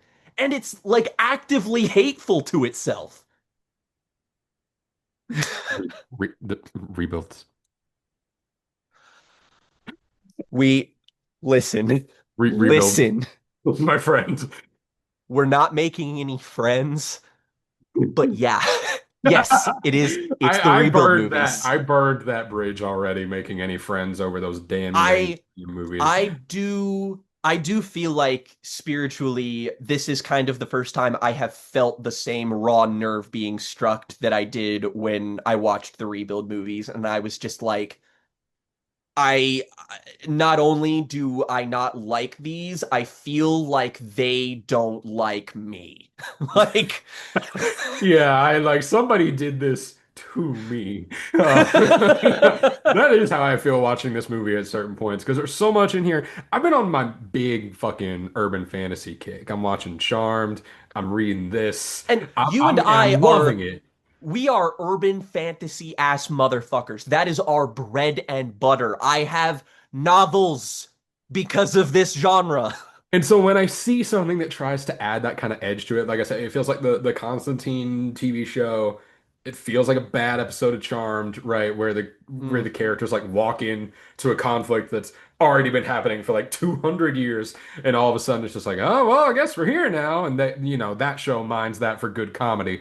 But Well, and I mean, not to put the too fine a point on it or to be uncreative in my verbiage here, but like a lot of those things get by on the fact that they are in fact charming, that they have a scrappy quality to them that makes them like again, it makes things like Charmed, or like we have an affinity for shows like Smallville, for instance, or Buffy the Vampire yeah. Slayer, or the early seasons of Supernatural, where it's like is it going to be the most refined version of itself? No, but there is a spirit there and there's a friction there that you can really appreciate and be like, man, these people really tried and they care about the story that they're telling. And it's fascinating because it's this tone that I can't get anywhere else.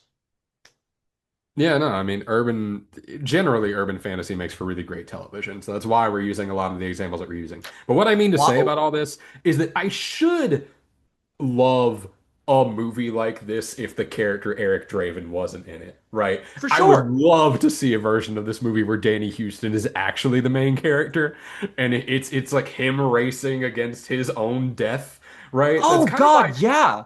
at first I liked what they like I never liked what they were doing with him, but I see a compelling idea there that clearly somebody had that they just wanted to do so bad. And when they Hmm. got handed this adaptation of The Crow, they were like, "Finally, I can write my demon businessman movie." Demon business, And it's just finally. like, "What are we doing here, man? What do you mean?" I that it truly does feel like there is a collision there that just ends up kneecapping both visions because it's like again I would love to see that silly ass Danny Houston movie. Like, is it gonna be great? No. Am I gonna have a great time watching it, like sitting down with my fiance and having a good time? Yeah, probably. Like This would make I a we great fucking episode of Charm. Did you know how much I spent, how much time I spent thinking about that? Look, this is rooted in our also mutual appreciation for Stephen King in that we have a real affinity for the just the concept of the page turner in like and in multiple mediums. And it's just like there like I do not believe that something has to be truly like high quality in every single aspect or if respect to remain a compelling work of fiction. The older I get, the more I believe that it's like it's really more about the spirit and again the alchemy, the combination of what we're playing with here rather than how flatly good something is. Like again, the older I get, the less interested I am in like what a good or bad thing is, and I'm more like what's an interesting thing. Yeah, like what are the things that I like about this medium and where can I go to find it? That's where I'm at too these days. I completely agree. There's urban fantasy does feel like it is seeing kind of like a cultural sort of like there seems to be a little bit more of it these days. There seems to be more of a recognition that there is a way to like make this stuff, make it compelling, and that it has an audience. So again, it's kind of like doubly disappointing that this happened because it's like a good Crow movie would probably be like, again, if this didn't get buried and like completely, shoved under the carpet like it's fucking a dog hiding the shit that they took on the floor and they marketed it properly, like this would have an audience. Like absolutely it would. What do you like you give this to a good filmmaker and like, I couldn't help but think that like there are so many filmmakers who they would not be my first choice. They would not be who I would pick to make what I would deem a good version of The Crow, but who would make an interesting version of this. The entire time I was watching it, I was like, I don't love all of this man's work. I don't think that he would make a work that is reflective of this. And I'm going to apologize to our friend Morgan, who also has a similar reverence for The Crow, and me about to say this is probably going to kill him. But I was thinking the entire time, man, what would James Wan do with this? That would be so interesting. I would be down to watch that. Would it be great? I have absolutely no fucking idea. Would I want to watch it more than this? Absolutely, I would. Or like Unquestionably. fucking get an action guy to do, well, maybe don't because get a guy who's into Still, like hard action to do something like this. You could make that work, somebody that's interested in playing around with genre. I'm thinking about what's his name? John Hyams, who did one of those Universal Soldier movies that people really like. He did yeah. he Even did a movie tonally, that feels in keeping. I don't hate that. I He did actually like think that a he that's did like a solid. pandemic. He did like a quarantine set slasher movie back in 2020 called Sick that I really like. But he's Mm, like an mm. action guy, but he wanted to make a slasher movie, and that I think is interesting. And a guy like Hyams could make an interesting Crow movie with those genre influences behind him. Because I mean, yeah, we joked about it before, but something like Death Wish is probably a big thing to look for the alchemy of what the Crow should A feel like. 1000% yes. Like I'm suddenly forgetting that we actually did get a version of Death Wish, the reboot of that was direct. Who never mind. I'm gonna renege on what I said because I forgot that happened. But the spirit of what I said remains true. There's even like a or even like if you wanted to, I think it would be antithetical just because The Crow kind of thrives on the fact that it's not a particularly long story. But like if you wanted to take the TV show route with this, because urban fantasy makes for good storytelling like that. If you wanted to take like the Daredevil approach and like take that team and did that, like that's yeah, they could There's they could something pull that off. there. I There's I I something could there. I could I totally see it happening. never want to say that you can't do this or that you shouldn't do something like this. I think that reboots are and remakes are a bad part of our culture. I'm not Yeah. saying never do it. I never want to No. be that person. But with this, I'm sorry to say I have another great example for maybe why you shouldn't. Uh, anyway, Absolutely. I Like want to put a score on this adaptations thing.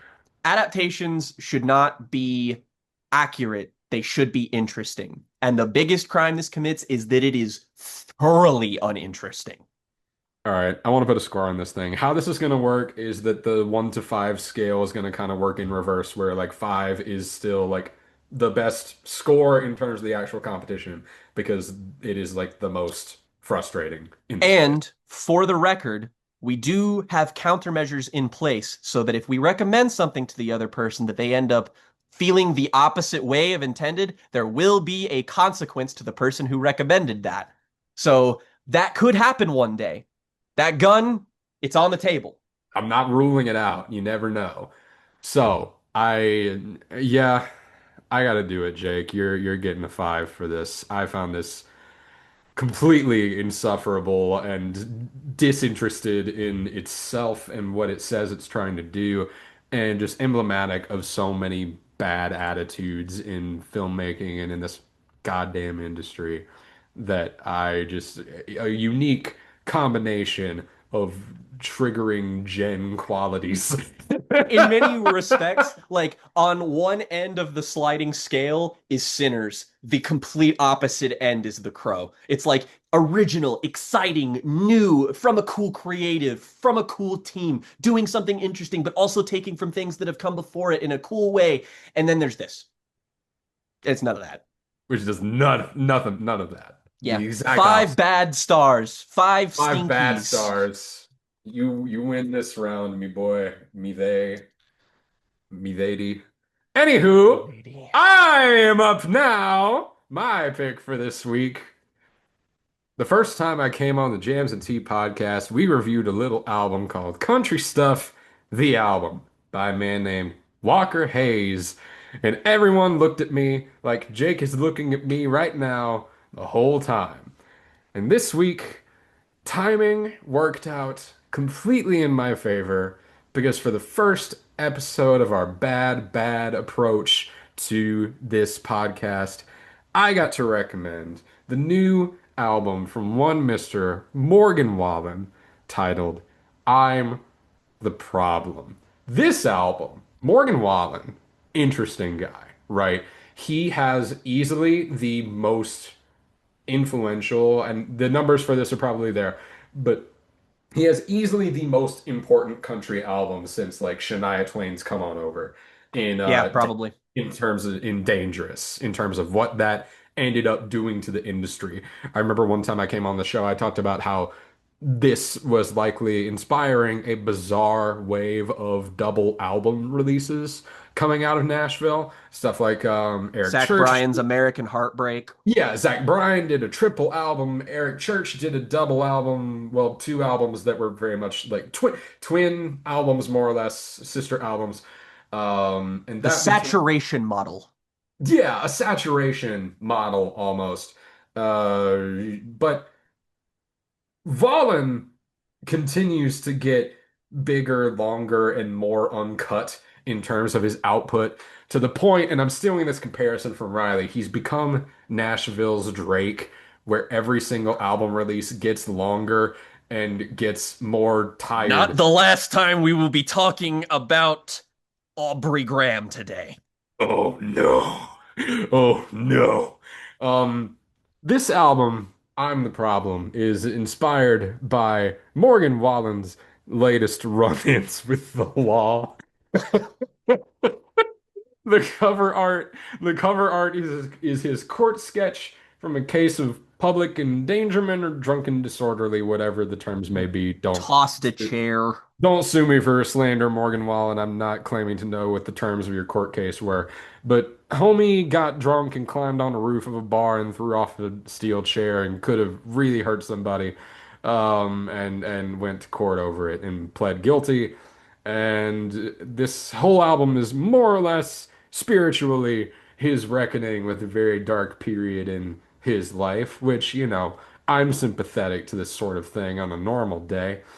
But the big issue, the main thing that we're gonna have to talk about with this album is that there are 37 songs on this thing. This thing is long. This thing is longer than the movie that we watched for this podcast. The Crow clocks in an hour 50. I'm the Problem Hour clocks in 54, I think. just shy of 2 hours. It's only a couple minutes longer, but once I figured that out, I just thought that was so funny. I had to point it out.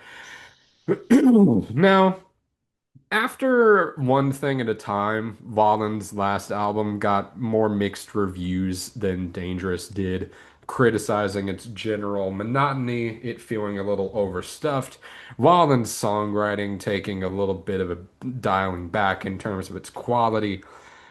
He decided to up his game by writing a bunch of songs that make me really question his psyche.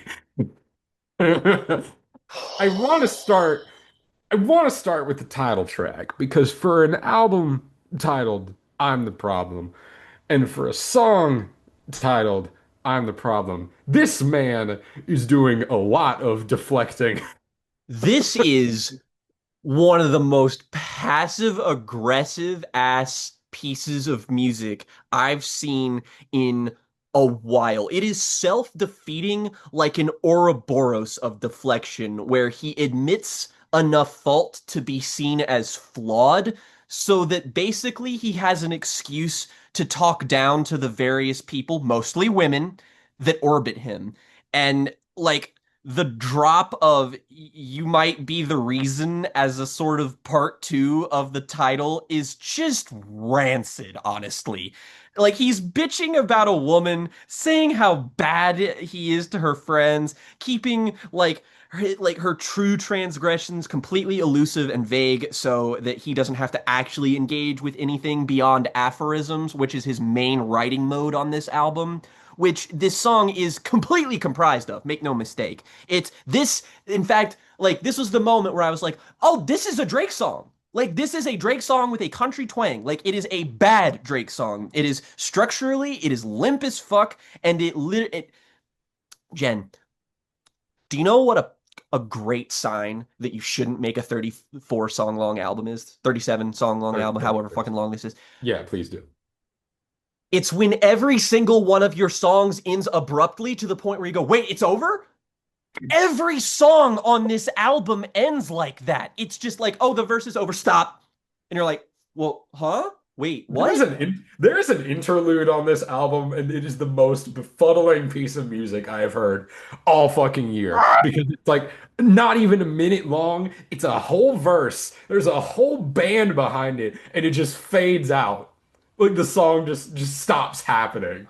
It's so strange to me. And I want to talk about the next song, I Got Better, to talk about one of my big issues with this album is that so many of these songs are carbon copies of each other, man. It's the same. This is the same.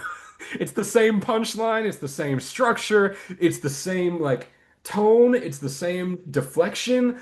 It's just the same. It accomplishes the same narrative function because here's my thing. I could see this album working. I really could. I could see the crash out of Morgan Wallen making for an incredibly interesting album to listen to if it wasn't so fucking redundant. Oh my God. Jen, I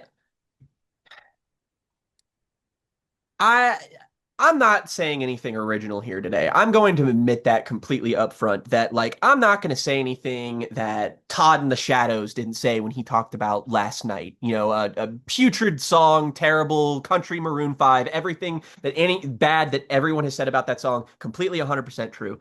And there's no further insight I am going to be able to provide on this album that illuminates anything about it or that gets at it because its problems are so obvious. Like you take a look at it and it's like, gee, do you think that the creative mind of Morgan Wallen is going to be able to sustain a 2 hour long album? No, a fucking course not. And like again, like you though, I see a universe in which something like this could work. And I mean, like again, we have albums like American Heartbreak that are testaments to the fact that if you try hard enough, you can do something like this. And like for as many times as I know that it could probably get old on like the old show, for instance, like one of my most frequent complaints with a given album was album long. Like I think that there are too many albums that come out these days that are much longer than they need to be, and I think that a lot of that is because of we are seeing a redux of what happened with the CD era. It's just that instead of CDs, it's streaming, and that the more you can pollute the airwaves, the more money you can absorb. So naturally, it is fortuitous for those who are within the industry to release enormous fuck off albums that just overwhelm and are like, yeah, there'll be 3 or 4 hits out of here because the law of averages dictates it as such. And the thing is that like I approached this album as I was like, okay, it's a new show. I'm gonna do this right. I listened to this album like, and if I combine all of it together, I listened to it a total of 3 times. The first time I listened to it in segments, I broke it up into fourths because I didn't want my first judgment of the songs that like eventually I knew I was going to become exhausted with this in one way or another, and I didn't want my exhaustion to permeate my criticism. I wanted to be able to meet each song on its own terms, so I explored them that way. And then the next listen, I did one half, waited, did the other half, and then on the final, most recent listen, I did everything one after the other, taking breaks as needed, but mostly just one big listen as I took some notes. So, Jen, I'm going to guide you my journey through this album. It is a journey of self-destruction, much like the narrative on the album itself. The narrative on the album itself, like we mentioned, I Got Better. That's the second song on here. You could mistakenly assume that this is a song about self-improvement, and you would be wrong because the title is only half of the actual phrase, which is I got better dot dot dot when you got gone. So naturally, we are just making this a concept album about how bitchy non-committal women are really the problem. This is like Morgan Wallen is like he is admitting exactly enough fault so that his casual misogyny can come across as honesty. So that like you can never like on every song. You can never escape the loathsome good guy slimy subtext bleeding through every single one of these, where every self-admitted fault is just a thinly veiled attempt at ugly self-dissection that, like, his contemporaries, like, you know, basically the good version of Morgan Wallen is Rustin Kelly. I think that they actually have very comparable voices, they have comparable subject material, and they both, like, within the industry, they, like, they've written for other people and stuff, and, and then kind of like pivoted to their more solo careers. But Also, like, their most recent works are prolifically involved in their public life. You know, The Weakness yeah. is a divorce. The Weakness is a divorce album. And also, this year, we got a follow-up to Jason Isbell's critically acclaimed album Weather Vanes with Foxes in the Snow, which is his divorce album. And like those, like I like Foxes in the Snow for the record. It's just not one of my favorite Jason records, but like that is an album where I walk away from it and I'm like, damn, that dude's still got some issues. I hope he can work them out. The Weakness is an album where it's just like, damn, that dude had some issues. It seems like he's a little bit better now, though. But like, the only thing that Morgan really genuinely feels ashamed of, from what I can tell on here, is just drinking. Like, drinking is the only thing, the only fault that he kind of presents as being truly his own. And even then, it always feels like a deflection for something else. Like, I need to say this off the bat before I continue, in that I mentioned this to you when we met up, Jen, but like, I listen to some of the ugliest, most cacophonous, occasionally shittily produced, but also noisily produced music in the world. My favorite bands are mathcore bands, and I listen to noise rock, and I love bands like the Dillinger Escape Plan and Boris. And fuck, like, I am a stone's throw away from being a fucking Merzbow fan. I do not hate any sound on this planet more than I hate an auto-tuned country voice. It is the slimiest, nastiest, like, ooh, just instantly it's like, ooh, Florida Georgia line. Eh. Like, I am immediately just put off and I want to recede out of my own skin. It is the worst sound, and I'll be good goddamned if Morgan Wallen is not the poster child for exactly what I hate about it, and consistently every song is couched in it, because for whatever goddamned reason, like, I know that Music Row is the way it is because they are really good at making money and really good at polluting that fucking radio, man, but I don't know how you don't know the own appeal of your artist, and that it doesn't fucking matter if you put autotune on Morgan Wallen's fucking voice. Nobody who listens to that fucking music cares if he sounds a little bit more gritty or gravelly. In fact, that makes his music better. The thing about Morgan Wallen is that he actually has a pretty nice voice. It's just that it constantly sounds like airless, squeaky clean, shiny shit. It's just, it's repulsive to listen to. I hate it. So keep that in mind. Every single criticism I couch at him, that applies to all songs, all lyrics, everything. But like, it sounds like slop. But I'll issue one overriding compliment for this album. The instrumental production, it's nice. It's actually kind of atmospheric in places. I am never ever going to be down with trap production in my Trap country music that, hi-hats yeah, and the like hi-hats, the electronic 808s. drum kicks. Yeah, yeah, I'm not Like, down for it, that. it's not because I'm opposed to the stylistic collision. It's because I'm opposed to the aesthetic collision, because there is nothing hip-hoppy about what Morgan Wallen is doing here. So I don't know why that these extra bits are here. Like, again, with Florida Georgia Line, I don't like that music, but the 808s make sense on there. They don't make sense here. But like, there is decent atmosphere with the synths and the guitars, but because this is produced for the radio, his voice is there at the front of the mix, always, always, always. But like, there's even parts on this song where like even his friends are like, man, that one bitch you were with sure made you worse. And like, is this an indictment of them too, or are you just this lacking in self-awareness? Like, this song actually has the same problem that I remember Riley and I had with the song Flowers by Miley Cyrus. That, like, Riley hit upon it, in that, like, where it's a song that's like, actually, I'm super awesome since you left me.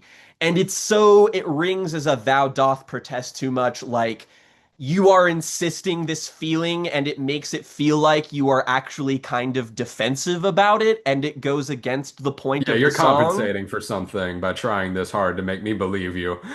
Exactly. And like, I don't like these first two songs. I think they're bad, and I think they're poorly written and poorly structured because they're very like verse, chorus, verse, end. Like, there's like, and that's basically every song on this album, just verse, chorus, verse, end. I think maybe one song I noted has a bridge, but that this element here is like, I can still be like, maybe you can get away with this through the veil of being like, oh, it's an album about how terrible I am. And maybe that includes the fact that I'm writing about myself in a way that reflects kind of poorly on the way that I look at women. I don't think Morgan Wallen has that level of self-awareness, but like, you could theoretically posit that argument.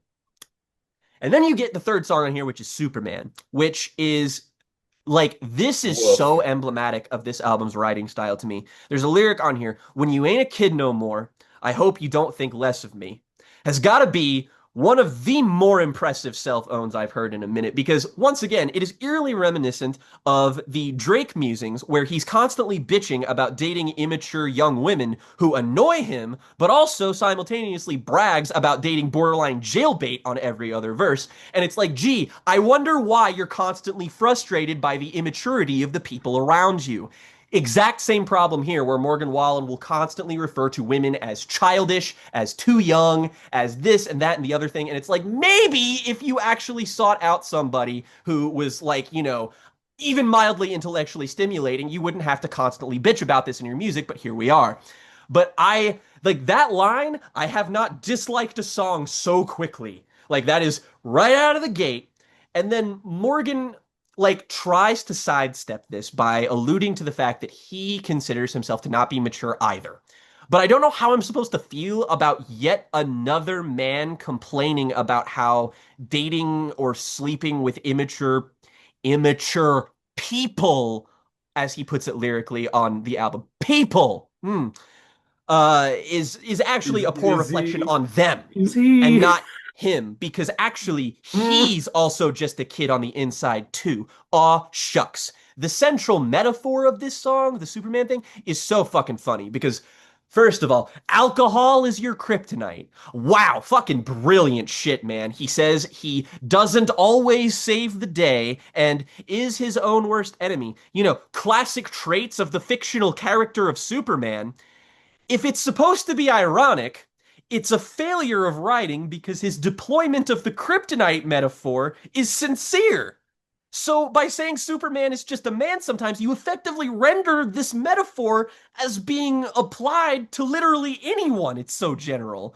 Like, I gotta mention the way that the second verse starts, like, where Morgan is karmically insinuating that the cruel world we live in is going to crush whoever the subject of this song is, which is so odd to me because he spent the first half of this trying to insinuate that he's not this perfect guy, that he tries to like justify his faults to someone, and then is immediately like, everything about the world is going to make you suffer. And then further goes on to say, one night the wolves will get closer and you'll be the only one they're running straight at. And like, I really can't get past the like interpreting this lyric in like the grossest way imaginable. Like, not only is this a passive desire to see harm befall someone for literally not a Poor goddamned reason, child. for not a goddamned reason, totally destroying the image he's painting himself as a flawed but relatable sort of figure. But this reads as someone saying, well, all the other men in the world will treat you like dog shit, then you'll really be sorry. And then he knows they won't like dodge every punch thrown at them lyrically. Like, dude, you are wishing for someone to be metaphorically assaulted in a song where you're comparing yourself to Superman. Like, this didn't get a second pass writing wise. It's so obvious because it's like, I hope I'm your hero at the very end. Like, what the fuck is this song about? It's so incoherently written, and you can tell that it's just like it was just another song they could add to the album, so throw it on there. Like, this doesn't even cut it as a B-side for another album. Like if I listened to this on the deluxe edition of a Tyler Childers album, I'd still say that it's not worth listening to. And then I like man, This is I in a long tradition of since country musicians started having to deal with tabloids like every other fucking celebrity, writing a song for your kid. And there are good examples of this. There are bad examples of this. I'm filing this one pretty quickly under the bad. This is embarrassing. Like this is embarrassing and extremely revealing in a way that I don't know that he could have possibly intended. I the next song on the album, What I Want, uh Joey sonically Moy, die. immediately this song sounds exactly like Maroon 5 with a twang. He's using his higher register too, so that he sounds like a fucking Vocaloid goose. And the way he delivers "That's crazy" without another syllable to rush into the next line of the song goes to show you that, like, even on the songs that he wants to be big, he doesn't care that they're half written. Like the trap percussion on here, beyond parody. This song is so flat that I don't know what it's supposed to even be. It's people saying like I'm fucked up, but I want to fuck with no strings attached, and like clearly they're in denial or trying to search for a greater connection. But the writing is so simple and like borderline antagonistic that it just feels like two people morosely going, "Thank God somebody fucked up enough to bang me and ghost me so I don't have to feel bad about it." And like shit, at least when The Weeknd does this, it's like he still knows that he's a sad piece of shit. And then yet again we have another flat ass ending, and then we go into Just in Case. Yet again, we begin a song where Morgan completely undermines himself lyrically. He says, "I'm not saying I always sleep alone." Dude, we literally know that you don't. We listened to the last couple of songs. I know where this is headed. And then the song is about how he's trying to be guarded and make like incremental progress, but prevents himself by putting up barriers that don't allow him to get attached to people and form meaningful relationships. Why did we sequence this like this where it's like immediately after these songs where it can only help but feel contradictory? But like this is so like this confessional gobbledygook is like word salad that sounds vaguely apologetic, like at its best moments. Like it's another song about men not allowing themselves to be vulnerable, dime a dozen kind of shit, but there's just no attempt to like unpack anything about it. Like, why are you like this? What makes you this way? Does writing about this even make you feel conflicted? And the song's over. Never mind. Sorry, I was just This wanting to know more about this. And this then song, this goddamn Sam Hunt flow on this song, I hate it. oh, I didn't Like even doing think of the Sam Hunt, but like, yeah, it's somebody like it's Brad Paisley made fun of the way that Sam Hunt like sings at an award show, and that should have been the end of this. It should that have been the end of it. you're correct. He was like, I'm Sam Hunt, and I'm gonna talk for a little bit with a little bit of melody, and then I'm gonna sing for a little bit, and I'm gonna go back to talking. Oh God, you know what? This album's kind of rife with it, frankly. Should have died a swift death. I completely agree. This is Like the one where it most reminds me of Sam Hunt. Falling Apart, fine, fine, it well, and sure, it's fine. falling apart is a moment where it's like I'm already getting fatigued. It's the seventh song. I'm already getting fatigued. Like the album is already running in circles. This song, it positions itself as the start of a new leg of the album, where after the interlude, where Morgan literally sobers up in the song and chastises his own attitudes, seemingly from the previous tracks. Like there's an attempt here to build a narrative. And Mm. like now he is resorting to unhealthy codependency where he wants the woman who left him to fix him instead of denying them outright. But there's no reflection. He says his life's in pieces, but I'm left adrift as to why or how beyond I'm drinking a lot. Like, and then alludes to his crash out and how it made him more famous and how he's waiting to fall apart. So the point, if I'm being generous, is that he's denying himself agency. These songs, they only work when you're specific about it. Details, stories, demonstrations, not generalities. I don't buy that Morgan is falling apart because all you do in these songs is talk about moping. Like, that's it. Does your drinking actually have an effect on you beyond general vague sadness? If so, please share. That's kind of what this album's supposed to be for. Like and again, I know I'm comparing this to like a lofty comparison, but like one of my favorite albums is Rustin Kelly's Dying Star. It is nothing of but an album talking about a dude struggling with substance abuse, with drinking, with fucking up and trying to be better. And there's not a lot of deviation from that subject material. But Rustin Kelly colors it with specifics. I know the kinds of things he struggles with, the kinds of people that he shuts out, and the kinds of people that he leaves in. You get a vivid portrait of an actual person struggling with addiction. And then I'll look, I will give Morgan Wallen this. Maybe it was because I was desperately searching for things to talk about with this album, but there are moments where Morgan will reach the astonishing heights of mediocre, occasionally veering into acceptable. I don't think one of these moments appears yet, but on a song like Skull, Chevy, and Browning, this is entirely a song about getting advice from his uncle as a young man that is basically nothing but thinly veiled hunting and truck metaphors that kind of come across as a joke. But I Product take placement. it this is supposed to be the advice that Morgan is supposed to take to heart in order to be a better person because that's what this leg of the album is about. And like, but yet again, there is a lack of specificity here that is just, it's not gripping me. He internalizes the advice and then the song repeats itself. Like literally, it just repeats the same verse as the first verse over again instead of developing it into a way where it's like, hey, this is the advice that this person close to me gave me, and this is what I'm doing with it. Instead, you structurally repeated yourself because you're in such a fucking hurry to get all these songs out on this goddamn album that you can't write a coherent fucking story.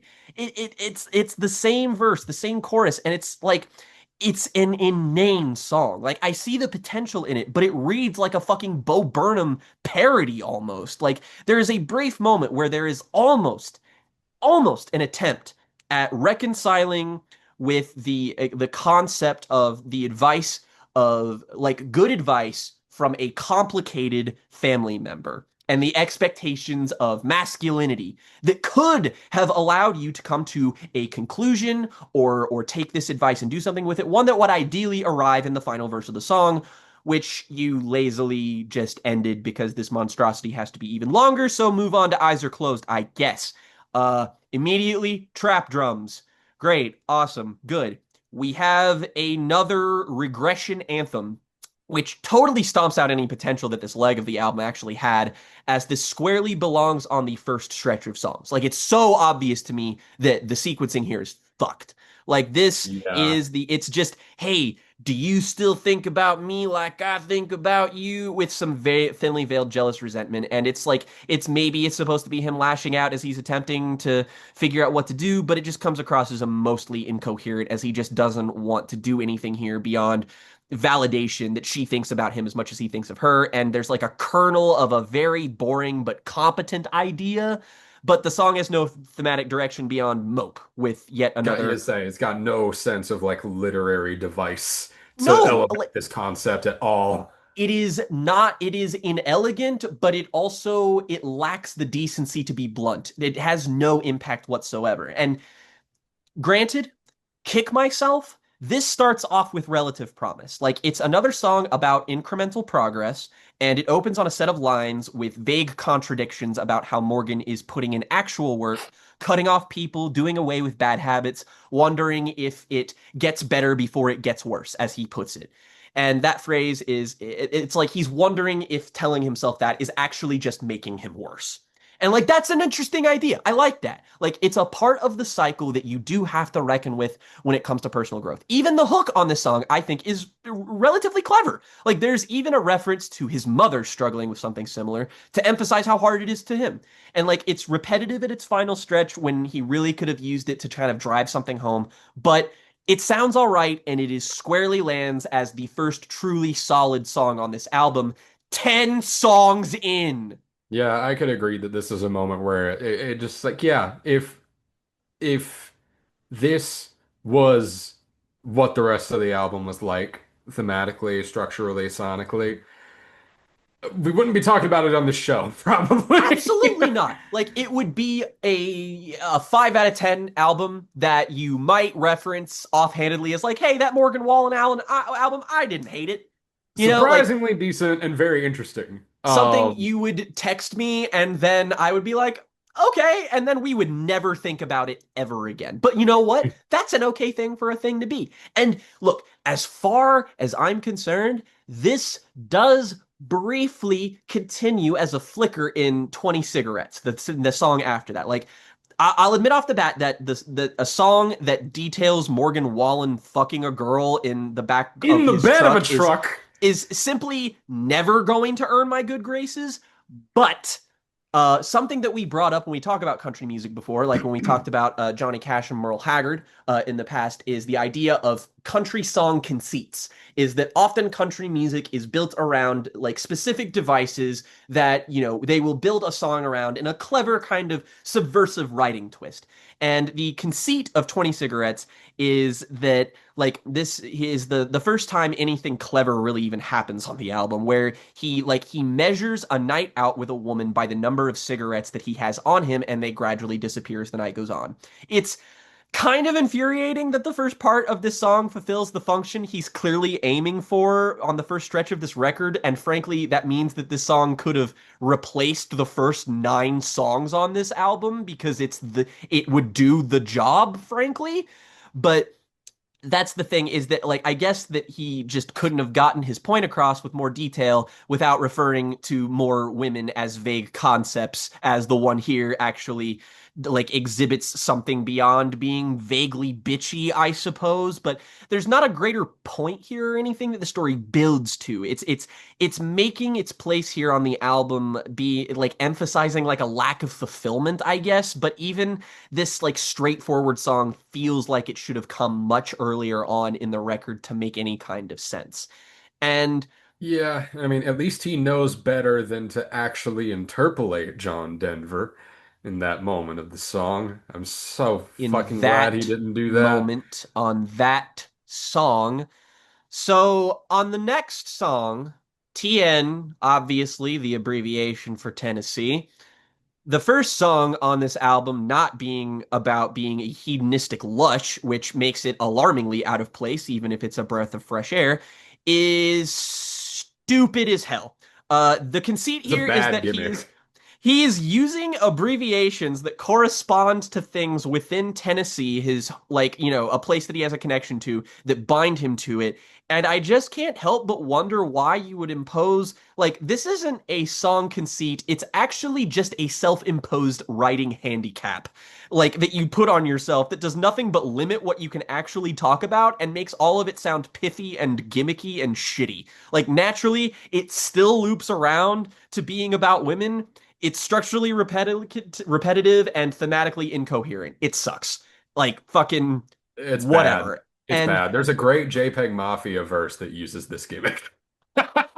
and see, like again, rapping, like that is an art form built to deconstruct that idea and actually use it in a clever way, which I'm sure Yeah. JPEG Mafia It's fucking the does. verse on Muddy Waters, the Black AOC. That one. Yeah. That's okay. That's a good one. I like that one. Yeah. Uh, there's There's a couple different types of song on this album if I categorize them into archetypes, and one of them is the self-defeating irony song, which is what Missing is, song 13, which is anywhere you find me, I'll be missing, says Morgan Wallen in a staggeringly ironic sentiment. Every line in this song is funny. It's all a joke. Like not intentionally. I mean like literally read every line in the song and it's here's all the things you know about where I live and do what I do, but I'm not really there cuz I'm so sad So that I'm bad. missing. Like And some like ghost in a bar. What do change the you mean? change Do the you know any haunted instrumental. bars? If there's a haunted bar in Nashville, I need to know where it is. I want to go It's set. tomorrow. That sounds like something we should like make a video about. I like we should go there and like film ourselves, frankly. But like change the instrumental to like grunge, and this is a song that feels like it's meant to be listened to by a 13-year-old with a Shadow the Hedgehog backpack. Girls say they like that I'm hard to read. No, they fucking don't, Morgan. Nobody says that. You made that up. You're as easy to read as a stop sign, Morgan. Like, come on, man. Like, and then, oh, fuck Can we me. please talk about where that girl Where'd that go? girl go? Oh my Morgan Lord. Wallen wonders why emotionally destructive women who hated him previously now wants to fuck him because he has the emotional intelligence of a drunken rat terrier. I This just is love one the song where phrase. I am keenly aware of the dichotomy of songwriting, where you have to consider, is this a song about what it's about, or is it actually supposed to be an indictment of the person writing it? Because I often have to think about this when breaking down albums. It's always a case by case basis. It always depends on the writing, not the intent. And it's not a coverall you can use to justify limp songwriting, but I also don't want to shut out a valid reading of a real artistic intent, which is much easier when you aren't writing a half-formed parodic album that's nearly 40 songs long, where your commitment seems to waver like the wind. I just love it's so like clunky. Last time I saw you, you were Miss FU. Uh, Like, just say it. God, Can you just say Johnny it? The line Cash would be better if wept. you just said the word.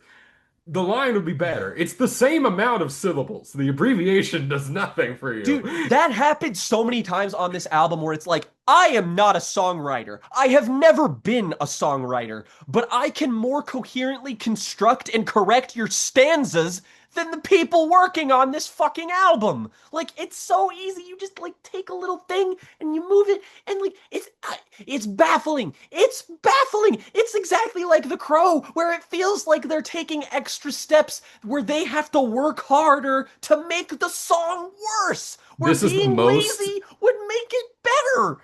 this is the most Drakey of all of these because it just Ugh. sounds like he is not having fun with this bad bitch. Oh God, no. And He is not trust me, having a good that is time. not the last time we'd be saying that. But I have to talk about the next two songs as one thing.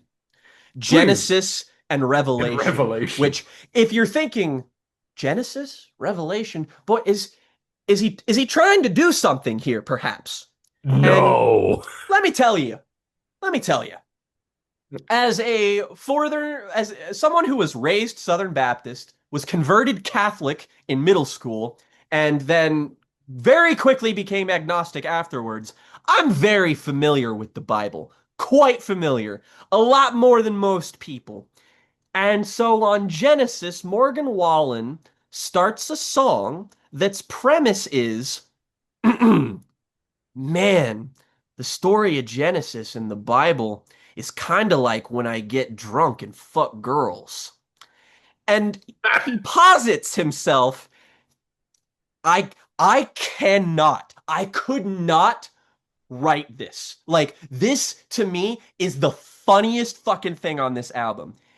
Morgan Wallen posits on this song that he himself is the end result of the work of God himself, as though he created the earth to spite him.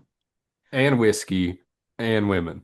He's literally like man, God made the world eventually got us here, so he made whiskey and girls, so I guess he hates me. And it's like, I, um, I'm sorry? I, like, this, again, if I am at my most generous, this could be interpreted as an intentional self-own to make yourself look pathetic, which I don't think it is. But holy shit, this is so If you clumsy and if you handled narcissistic. this with just a little bit of humor, I would immediately be endeared to it. The That's the fucking thing. line, the That's the fucking thing. line. He knew what I would battle and said, "Let there be women," is simply not a lyric that I could read as having self-awareness. Are you fucking kidding me? And let's not forget, this is only one half of the biblical duology on here because afterwards we get revelation, beginning, ending, poetry. So what is revelation?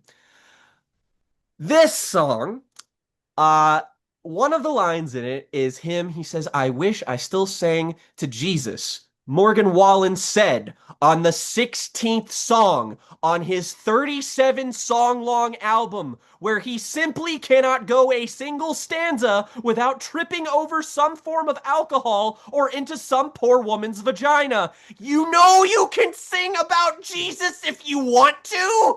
He You can did on the do that. last You can album. choose to do that. I am like the most religiously repressed son of a bitch on the earth. I cannot stand the idea of somebody wanting to wantonly sing about Jesus, and I am begging you to sing about Jesus. This is dire.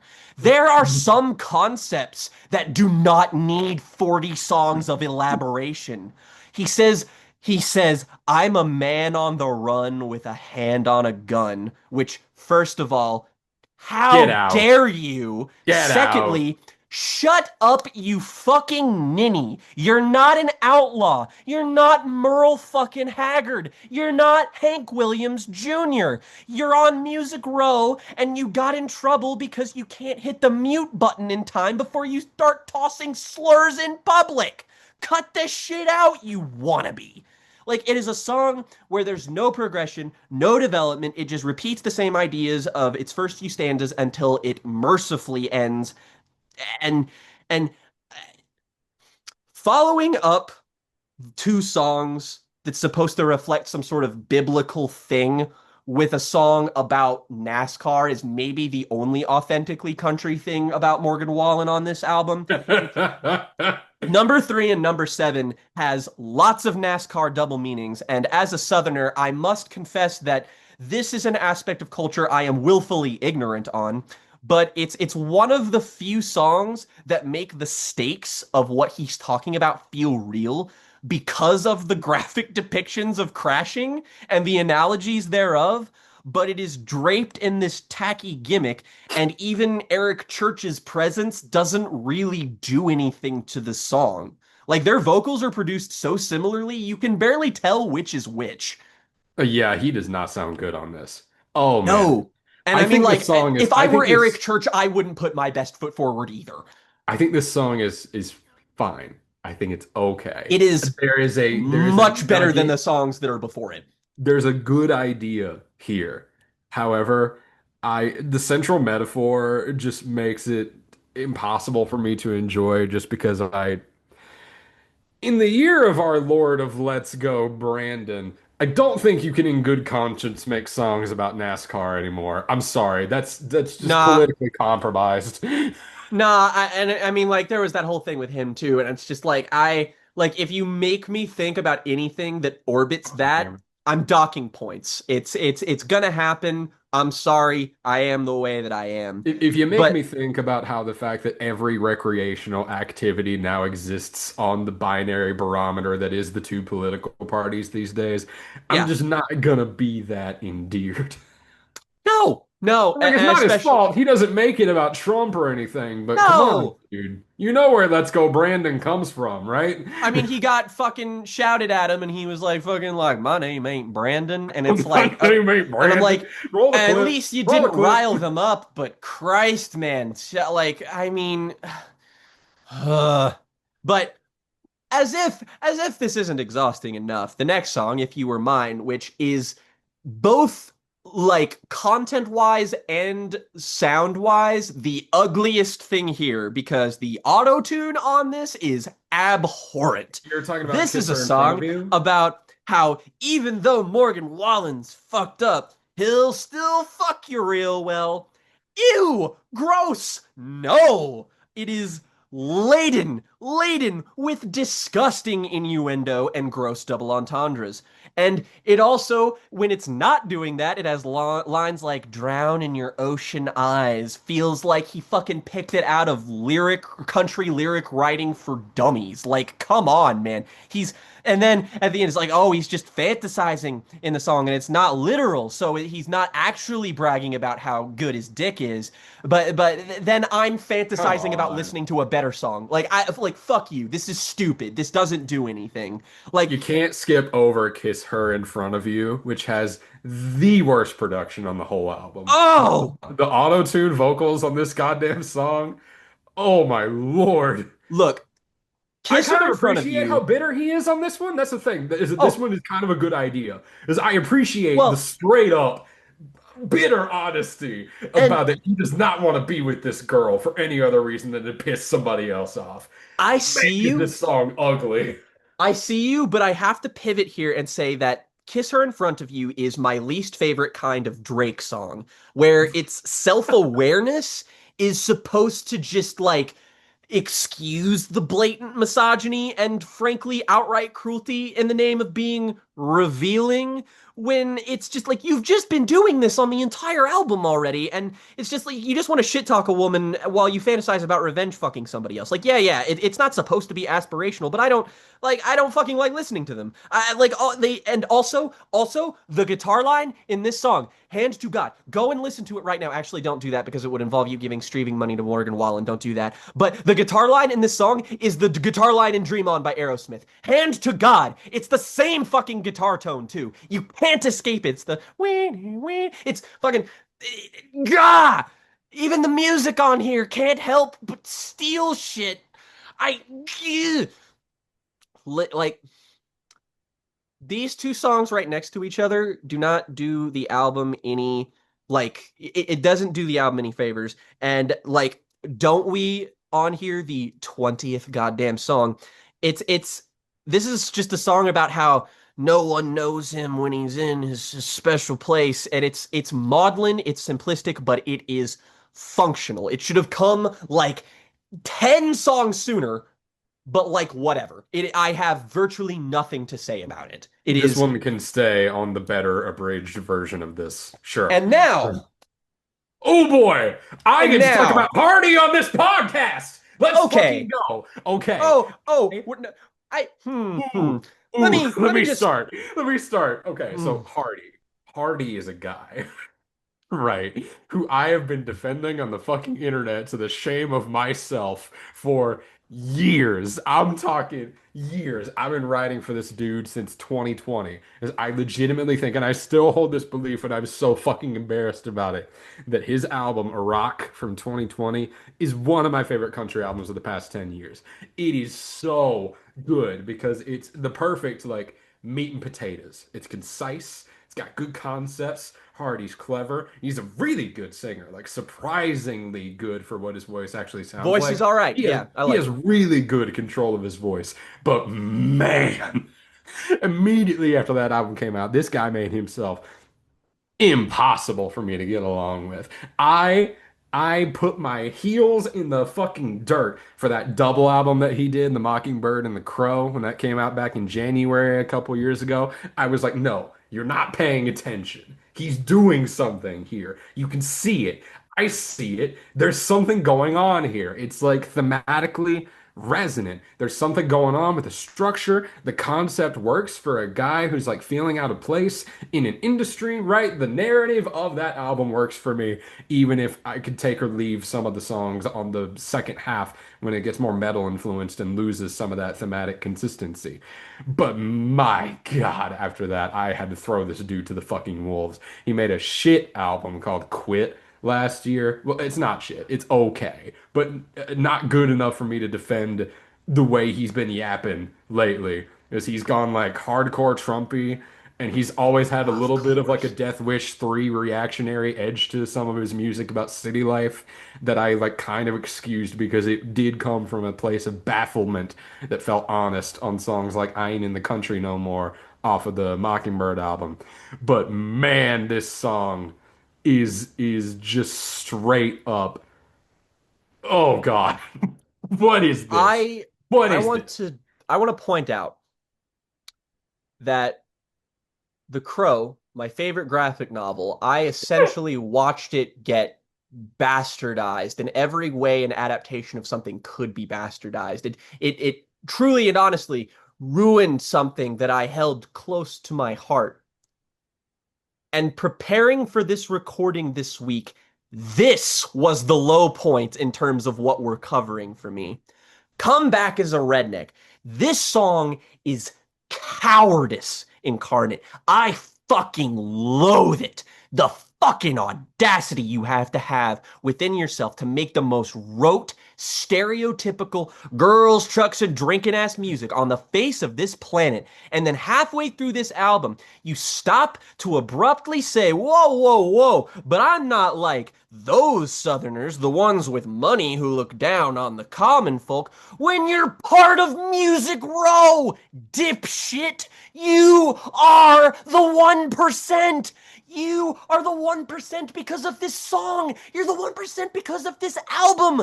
Maybe you could unearth a decent idea out of reckoning with the fact that you don't fully relate to either of these worlds because you don't see yourself as fully belonging to either. But all this is doing is covering your own insecurity about being a fucking dancing monkey by spitting out these digestible white bread country tunes for the radio, by clinging on to this fake authenticity built around nothing but stereotypes, and by making up a guy to compare yourself to and feel righteous taking down. It is slimy, it is manipulative, it is coward shit, and I resent it It's being here needlessly. insecure. It has nothing to do with the rest of this album. And the line, fucking, I hope you break your back for a paycheck. Give me a fucking break, you fucking Yankee piece of shit. This is some serious wah wah, poor me, pretender, phony, fake shit. You define our identity, our fucking culture as nothing more than the first things that you would find on Google when you type in redneck stereotypes into it, and have the audacity to pull this aw shucks treatment when your whole album is about feeling like a stagnant fraud who's allergic to self-betterment because he likes whiskey-drenched pussy too much? Eat shit with the triumphant ass tone of this song, man. Fuck off. It's just awful. It's awful. And I've defended both of these guys in the past for making songs that take effort in deconstructing or expanding the symbolic meaning of some of those basic signifiers. That's why I love that album Rock so much. It literally starts with this song called Truck, but it's all about And see, but like, like I there's get that. something there. It's I exploring see the that. significance of an object that would normally be seen as cliche by exploring like little miniature stories that all pile on top of each other to this great punchline that I think is very funny but also very revealing. It's like, don't judge a country boy by his cover, but you by its cover, but you can judge a country boy by his truck because of X, Y, and Z. There's a sentiment there that I appreciate. There's a There's sentiment layers. to songs that Hardy has written. I think he's a good songwriter. I don't know where this is coming from. What is this Kid Rock bullshit that you're doing, man? 1,000 fucking %. It is Kid Rock in spirit all the way to the moon, baby. And It's let me tell you, the shittiness doesn't stop there because with Love Somebody right afterwards, there's a line that fucking baffles me. Truth is, I just ain't about these games they play. Claims man who has spent half of a double album talking about how he can't stop playing games with women and is supposed to be taken seriously.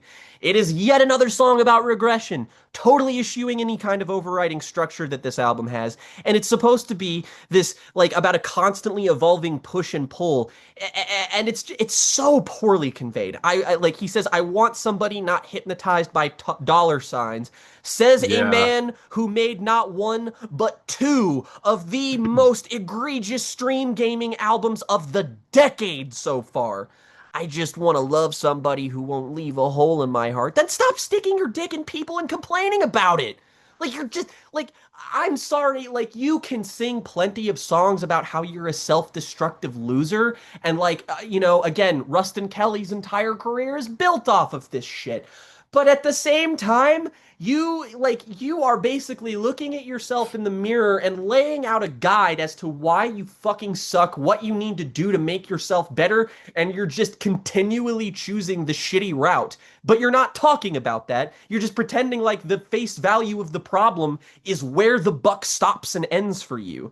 Like the fucking and this starts a string of songs that they're not good. I don't really have anything to defend about them, but they are a series of kind of inane songs. Like Dark Till Daylight is just a song where Morgan Wallen discovers how time works. Nights are hard, I guess. I'm losing my will to live at this point in the album. After that, you have The Dealer, which, frankly, the lyricism, not bad per se. But this part is just like, this song is just like, trying to espouse like general folk wisdom and life advice, and it's so airless. Like, life is hard, deal with stuff and don't complain, generalities. Keep Like, playing the this game of life, everybody. Hell it's yeah.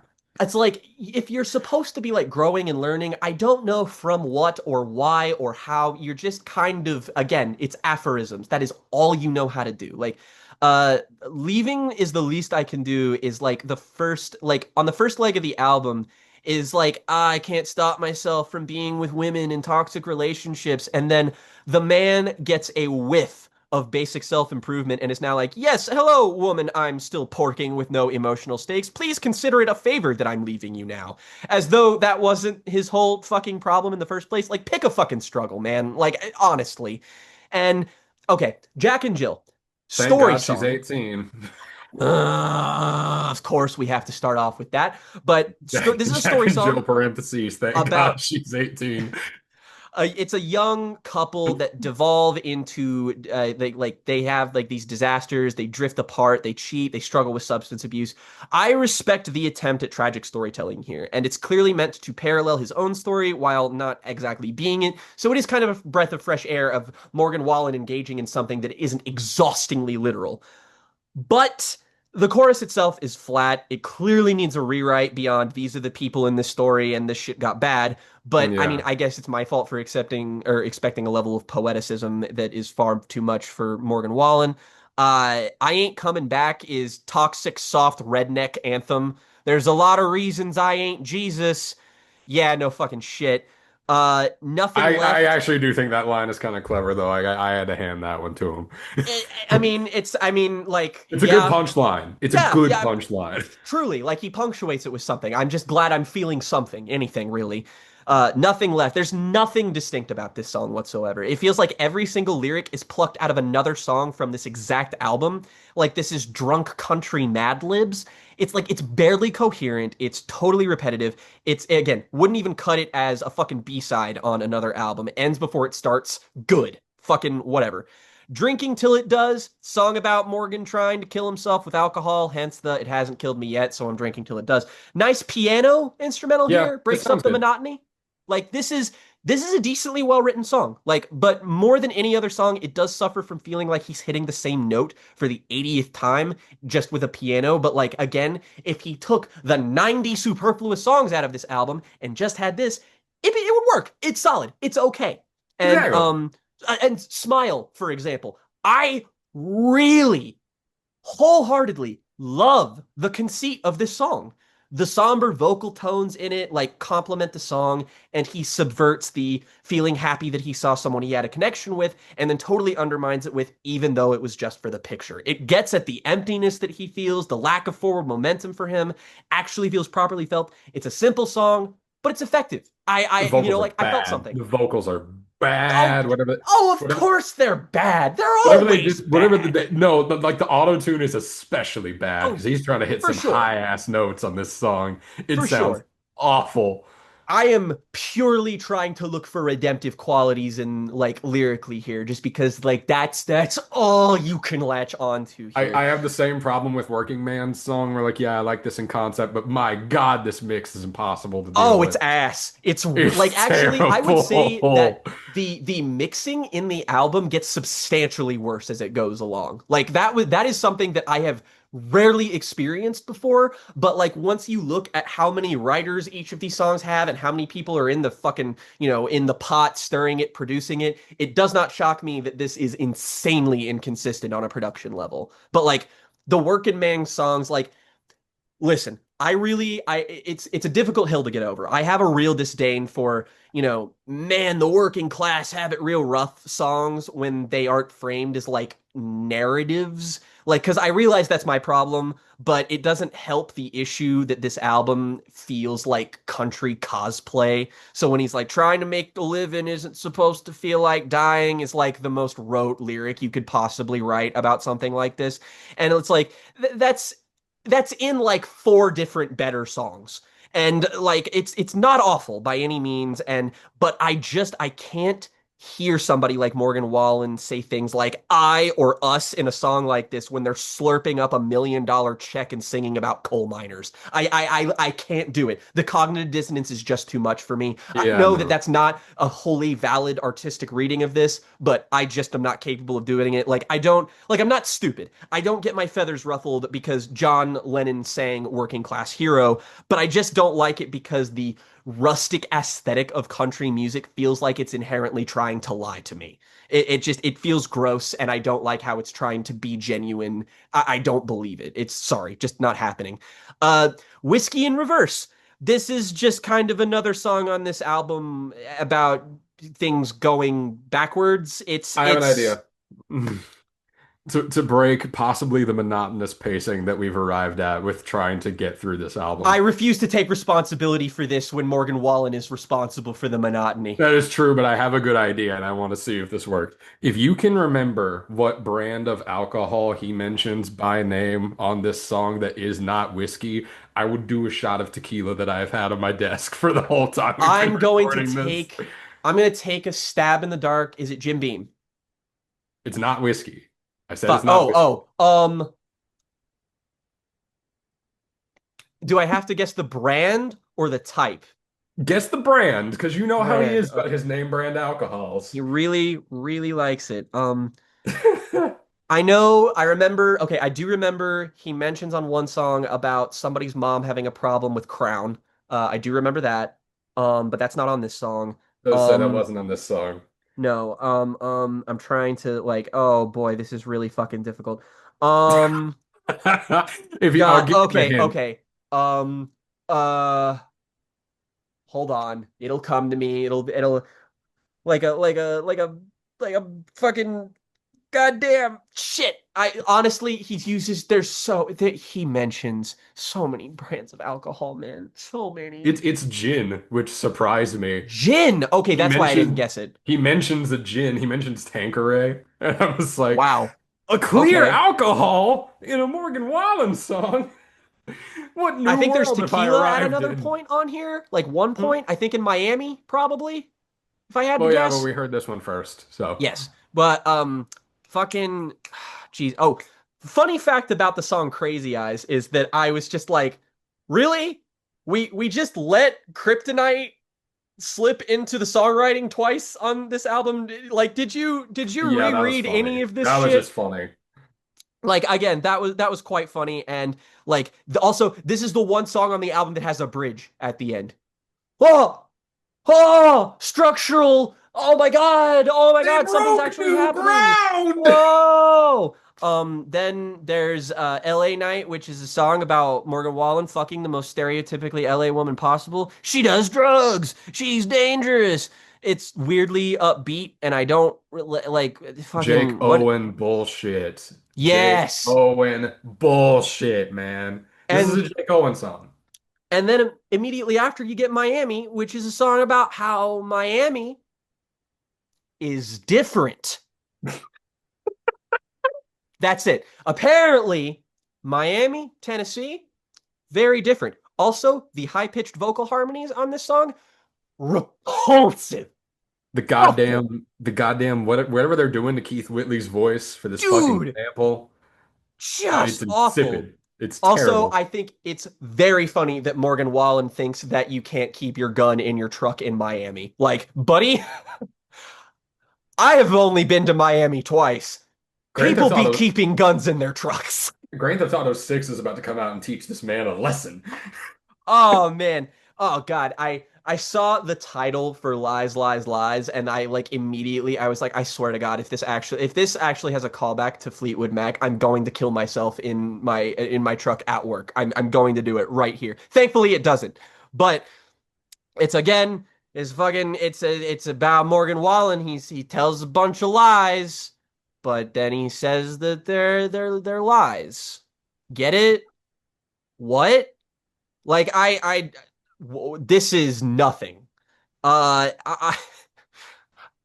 gotta say though, ending this off, I'm a little crazy. The ending of this album is, oh my God. Hysterical. It's The so main funny, dude. the main lyric here, I'm a little crazy, but the world is insane. This song is an anthem to cowardice. Subtextually, this is just I'm a little messed up, but it's because the world is worse than me. So yeah, that self-improvement shit, that was nothing. If it's just a craven tossing the baby out with the bathwater. No development, no regression, no arc, no journey. He's just kind of like, oops, oh well. Just like every other useless modern man, he convinces himself that there's nothing wrong because he's not the literal worst thing walking the earth, and just couches this in world weary faux wisdom as someone who's been through stuff. And that TV that he mentions that he's yelling at may as well be the same fucking TV from that Aaron Lewis song for all it matters, as Morgan Wallen comes to a non-existent conclusion at the end of this fucking album that is a shrug. If it takes you 2 hours to give me a non-committal thesis that doesn't even sound like you believe it, you're a bad writer. This is another mediocre man held aloft by not by his innate gifts or talents or passions, but purely by his capacity to be exploited by an industry that panders to its audience and wants to give them more low effort slop. No, Morgan, you are not the problem. You are the embodiment of mediocrity. If you were the problem, you'd have more interesting material than an EP's worth of barely acceptable songs. You are the Nickelback of country music, and everyone with an opinion worth listening to already thinks this. You are a mouthpiece for one of the biggest blights on the industry. If you were the problem, you would be more interesting, and you're not. No one should make an album 40 songs long about how they don't know why they're so fucked up, so I guess it doesn't matter, whatever. Shut up. I don't care. It's your job to make me care. The album about your crash out should not end with a song about how actually I'm the most sane person. Me, the champion of reason, has logged on, and I'm here to tell you that holy shit, man, it's getting bad out there. This is not The album why is called I'm the Problem. I can't get over this man. It ends with him being literally, not my circus, not my monkeys. Are you kidding me? this is this album is a disaster. I mean, okay, here's what I'll say about I this. You're right. This album's a disaster. It is a complete failure of form. It is a complete failure of function. It doesn't really succeed on any level other than occasionally, like, and again, the successful moments on here are the law of averages. If you blindfold yourself and toss a bunch of darts at a dartboard, yeah, you'll hit the dartboard like 3 or 4 times. You still missed 50 times, jackass. That said, this album's failures are thoroughly unexceptional. This yeah. album is not horrible in any way that I did not anticipate. It is not terrible in ways that I feel like, again, it's just like when you look at 37 long song Morgan Wallen album. I don't know how you go into that, listen to it, and then you don't get exactly what you expect to get. Like as Yeah. somebody who did listen to that fucking other album he made, I was like, I expect about that level of ugh.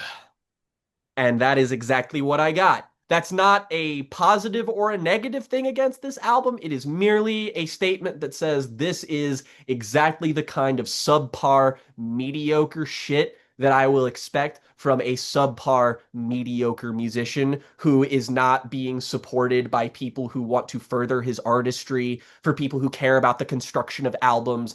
This is purely slop for the slop pile. That's it. Yeah.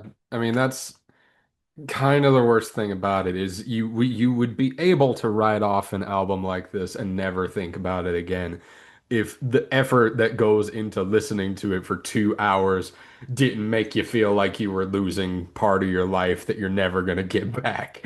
Truly. I mean, this is this decade's certified lover boy in every respect. Laziness, misogyny, non-committal, fucking inconsistency. It is all there. And just like that album, people will talk about how terrible it is for the next 2 years, and then not a single soul will remember a song off of it after that. At least I remember. I still think about songs off of country stuff all these years later. Yeah, I I was mean, like, I I was thinking do. about Craig the other I day. was about to say, fucking Craig is so goddamn funny. That's a hysterically bad song. There is like even the worst songs on here, they piss me off from like an ideological standpoint. Like they don't, that's just like, that is a fumble so disastrous. Every level of it is hysterical. This is just, I mean, like, I feel like Lucy holding the football in front of Charlie Brown, except I broke both of Charlie Brown's legs before he attempted to kick the football. Oh Jesus. Even the parts on this that I find baffling, like Genesis or like fucking come back as a redneck. I'm like, there are even worse Jesus versions of made this. pussy, so I'm here to suffer. There, there are even worse versions of this in other places that I find more interesting than this. Like, he can't even make a bad song that I can remember. Nah, I don't know what to do with all this. I just remember that he pissed me off a lot. That's about it. I just remember how this album makes me feel, which more than anything was bored. I'm bored. Oh yeah. Oh I'm yeah. so bored of this, man. I like Dangerous. I still do. I think that album is good. I think it is good. It is a good double album. But God, what it has wrought.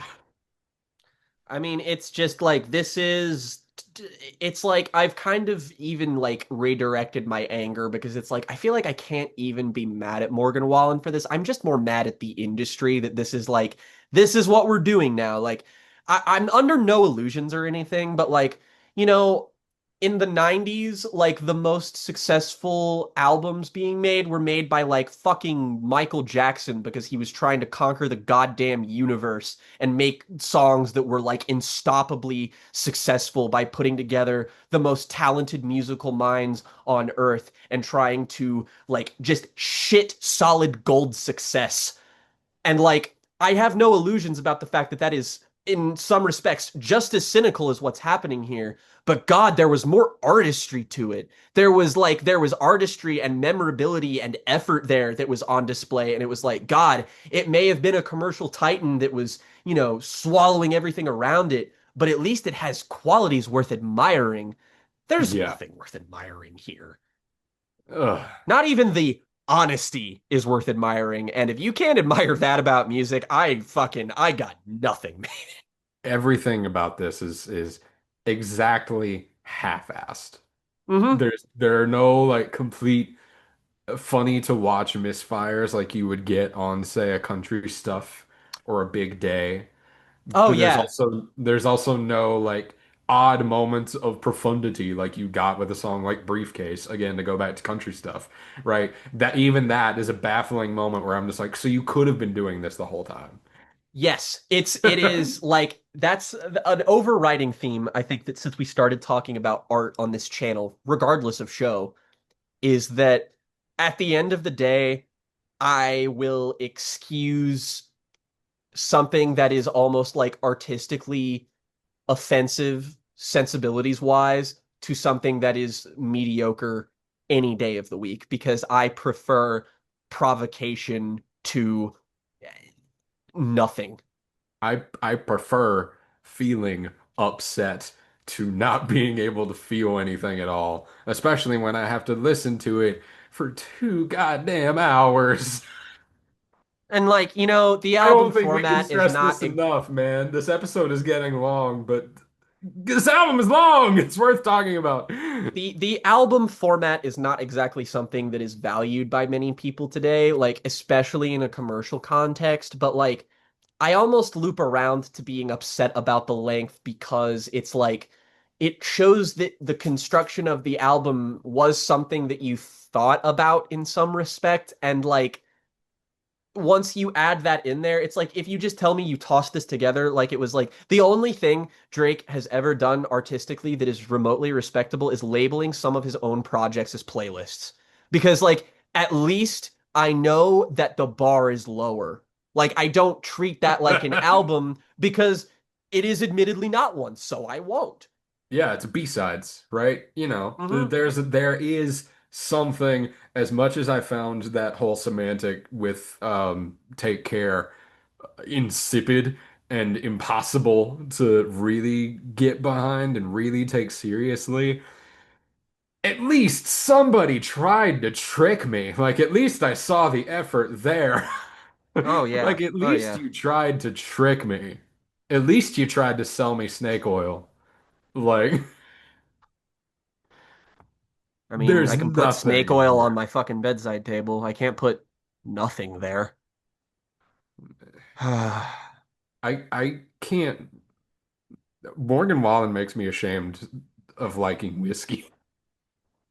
I, you know, I I fucking I I work at a goddamn distillery for fuck's sake, and it still manages to poison the well. I just like, oh damn it. Actually, you Damn know it. what? This How do we do segment this? isn't How do we even complete. wrap this up? How This do we segment even isn't do this? complete until I do something. Hold on. Okay. Oh my God, we still have to pitch the next episode. Oh my God. I hope they keep that Well, in. everybody, bottoms up. Oh my God. Ugh, it's Irish cream because I'm Fonda, celebrating my heritage. Ha! Fonda Jake is back. Ugh. Fuck. Okay. Hmm. That was good. That was smooth. Okay. All right. Put a number on this bitch so we can move on. I added my addendum because it is the only reason I will not award it the full five shit ass stars. Four shit ass stars. If Morgan Wallen was brave enough to actually put together a song that is putrid and sloppy and incompetent and like not functional anywhere on this album, I might have gone further. But because even the ways in which this fails are boring, I cannot commit to the full five. Understandable. I completely see your point. I know we feel the same way about this sort of thing. Let's get the final scores on the screen. That's another 4 for me and a 5 for Jake, putting us at a total of me at 8 and Jake at 10. So, Jake, would you rather be the good or the bad for the next episode? And what would you like to throw my way?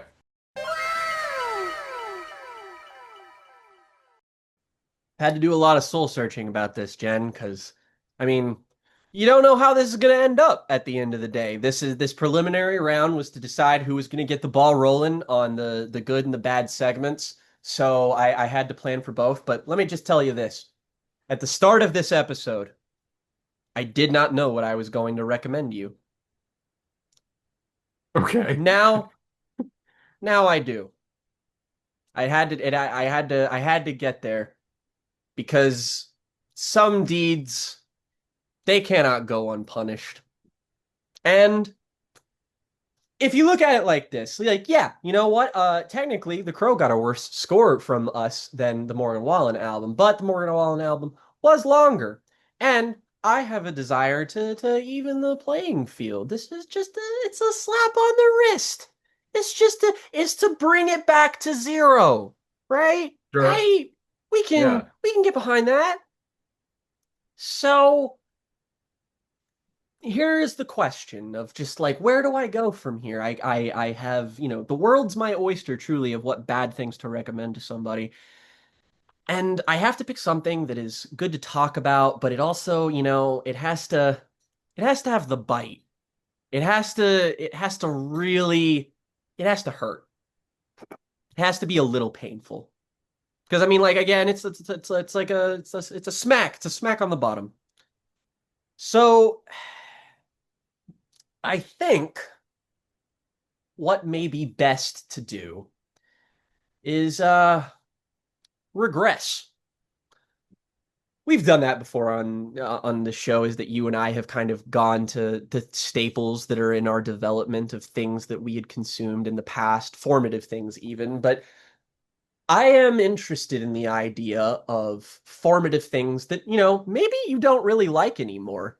Maybe you've experienced them as a kid or in your growing years, and now you're like, oh God, I can't believe I wasted so much fucking time being so into this.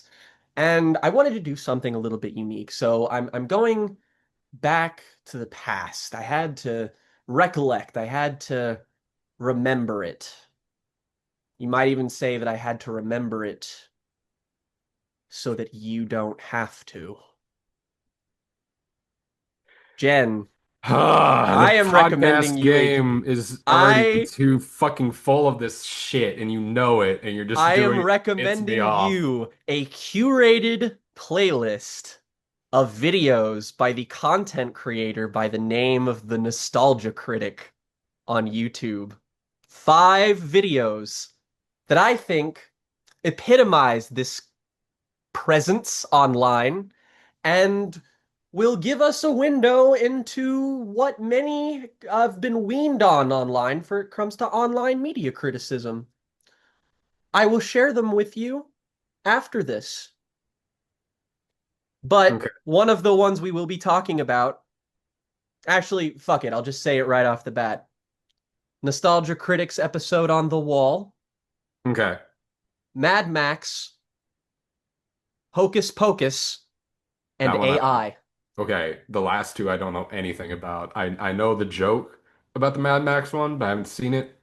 I've seen Dan Olson's video on the wall one, which is very good, but I've never actually watched the whole thing. Dan Olson's video on Nostalgia Critics The Wall is legitimately, if I had to pick like a top 10 favorite YouTube videos in existence, that absolutely makes it. I beautiful example of criticism, but Beautiful piece of criticism. And yes, I I'm glad you're picking regular episodes because I thought you were gonna throw like one of the movies at me and I was oh legitimately just Jesus Christ, no, I'm well, not I was that off. legitimately just about to be like, Jake, so many fucking people shit on these movies. Can we be a little No, bit like more if original? you want to see somebody shit on demo reel or to boldly flee, go watch Lady Emily's videos. Like for fuck's sake, like that is well tread upon ground. I'm way more interested in just the Nostalgia Critic show and Doug Walker in general because I have spent an embarrassing amount of my formative critical years watching that man's content, and unfortunately, he was probably a big inspiration for me on YouTube when I first started out. And some things do not age well. Oh boy. Okay. I'm excited for this. You had to convince me that this was a good idea, but I actually think it will be. Oh Now, yeah, yeah, hey, look, if we're talking about mediums, YouTube, that's its own thing, baby. We can talk about dude, that. there's been an insipid conversation happening on Twitter this week about the Philippus, the guys that made Talk to Me. Yeah, yeah, yeah. Well, some idiot was just like, the Philippines aren't real filmmakers, they're YouTubers. And I'm like, well, what do you mean? What Stupid. do you mean? And like, okay, so is Cole Ganada a YouTuber because he started making videos on YouTube? And this person was like, no, because he's an auteur and a visionary. And I'm At like, fucking like go just fuck put your yourself. head Go right fuck up your own yourself. ass there. Fucking shut up. I don't like this person, therefore they're artistically regressive. Shut up. Yeah, Stop kill it. yourself. Like, not every movie I dislike is made by someone who I think is like ethically compromised. Like, get off of it. Like, And like not an actual artist, whatever, man. Anyway, yeah, shut up. so I can't believe I have to be nice to you after this, but that's the show. This is the show, man. That's the show, baby. And hey, we get the turns will be tabled on the next episode. All right. I also have a decent handful of options to choose from, especially for good things. As I've been thinking about good things, I found something today that I didn't realize was a candidate, but because it's not fully complete yet, I'm not gonna recommend it yet. What Okay. I am going to recommend to kind of invert my reputation of showing up with the nadir of a genre that I love so much. I think I'm going to stick to my cliche self and do another country album. It's not one that I talked about on this episode, but it is one that I've mentioned to you before, and so I wonder how much you will remember of me talking about it and how much you already know about this record. Hmm. But it exemplifies the perfect version of many of the things that we now talk about as being issues with this genre that arrived at Right. kind of the perfect time to set itself in stone. It's Right. one of my favorite country albums of the 2010s from anybody in that like big country radio, Sirius XM, The Highway scene. And I don't even need to put that caveat on it. This is just to give you an idea of the caliber that you're going to Yeah. be dealing with. My recommendation for you is the 2016 album from Miranda Lambert, The Weight of These Wings. Okay. I know. Okay, I have heard of this album before, and I am unfortunately not as acquainted with Miranda Lambert as I absolutely should be. So this is a great opportunity, honestly. Like, yeah, I absolutely. have been waiting for the opportunity to bring this album to Jams and Tea for years. I was like, I got to find a Okay. good time to bring this album on the show. And now I think is a good time because I really do want to keep pushing good country music no matter where I go. So I want to use my first opportunity to pick a good entry that doesn't have to be on theme to do something that I find very important to what I try to do with this show. So, Okay. The Weight of These Wings, Miranda Lambert's big divorce double album that is one of my favorites, and we're going to talk about it. And I'm so excited. Sweet. Awesome. I am excited. Uh, Hmm. I do want to add a minor addendum that I found very funny is that naturally Morgan Wallen's latest album comes out and it climbs to the top of the charts immediately because, music industry, go to music industry. But Hmm. upon listening to it, there was one day where something very interesting happened, where the album, undisputed number one, was suddenly dethroned. Thankfully, because of the stars aligning and because Taylor Swift got her masters back, Morgan Wallen got knocked right the fuck off the charts. Oh my God. That was that I saw that happen and it was just like there was like a little graphic that showed it like falling multiple spots. And Oh I was like, yes. no. Oh Ah, the no. power. The power. It feeds me. Your failure. Ooh. All right. Let's cut this shit. Celebratory drink, baby. Celebratory drink. Next time on Jen and Jake's Bizarre Affray, we will see just how heavy the weights of Miranda Lambert's wings will weigh on our two hosts. And can they survive the nostalgia critics' overwhelming critical fart. I think honestly, just leave that Bam! in the way. Leave that in. Leave Leave it the in, pauses in. baby.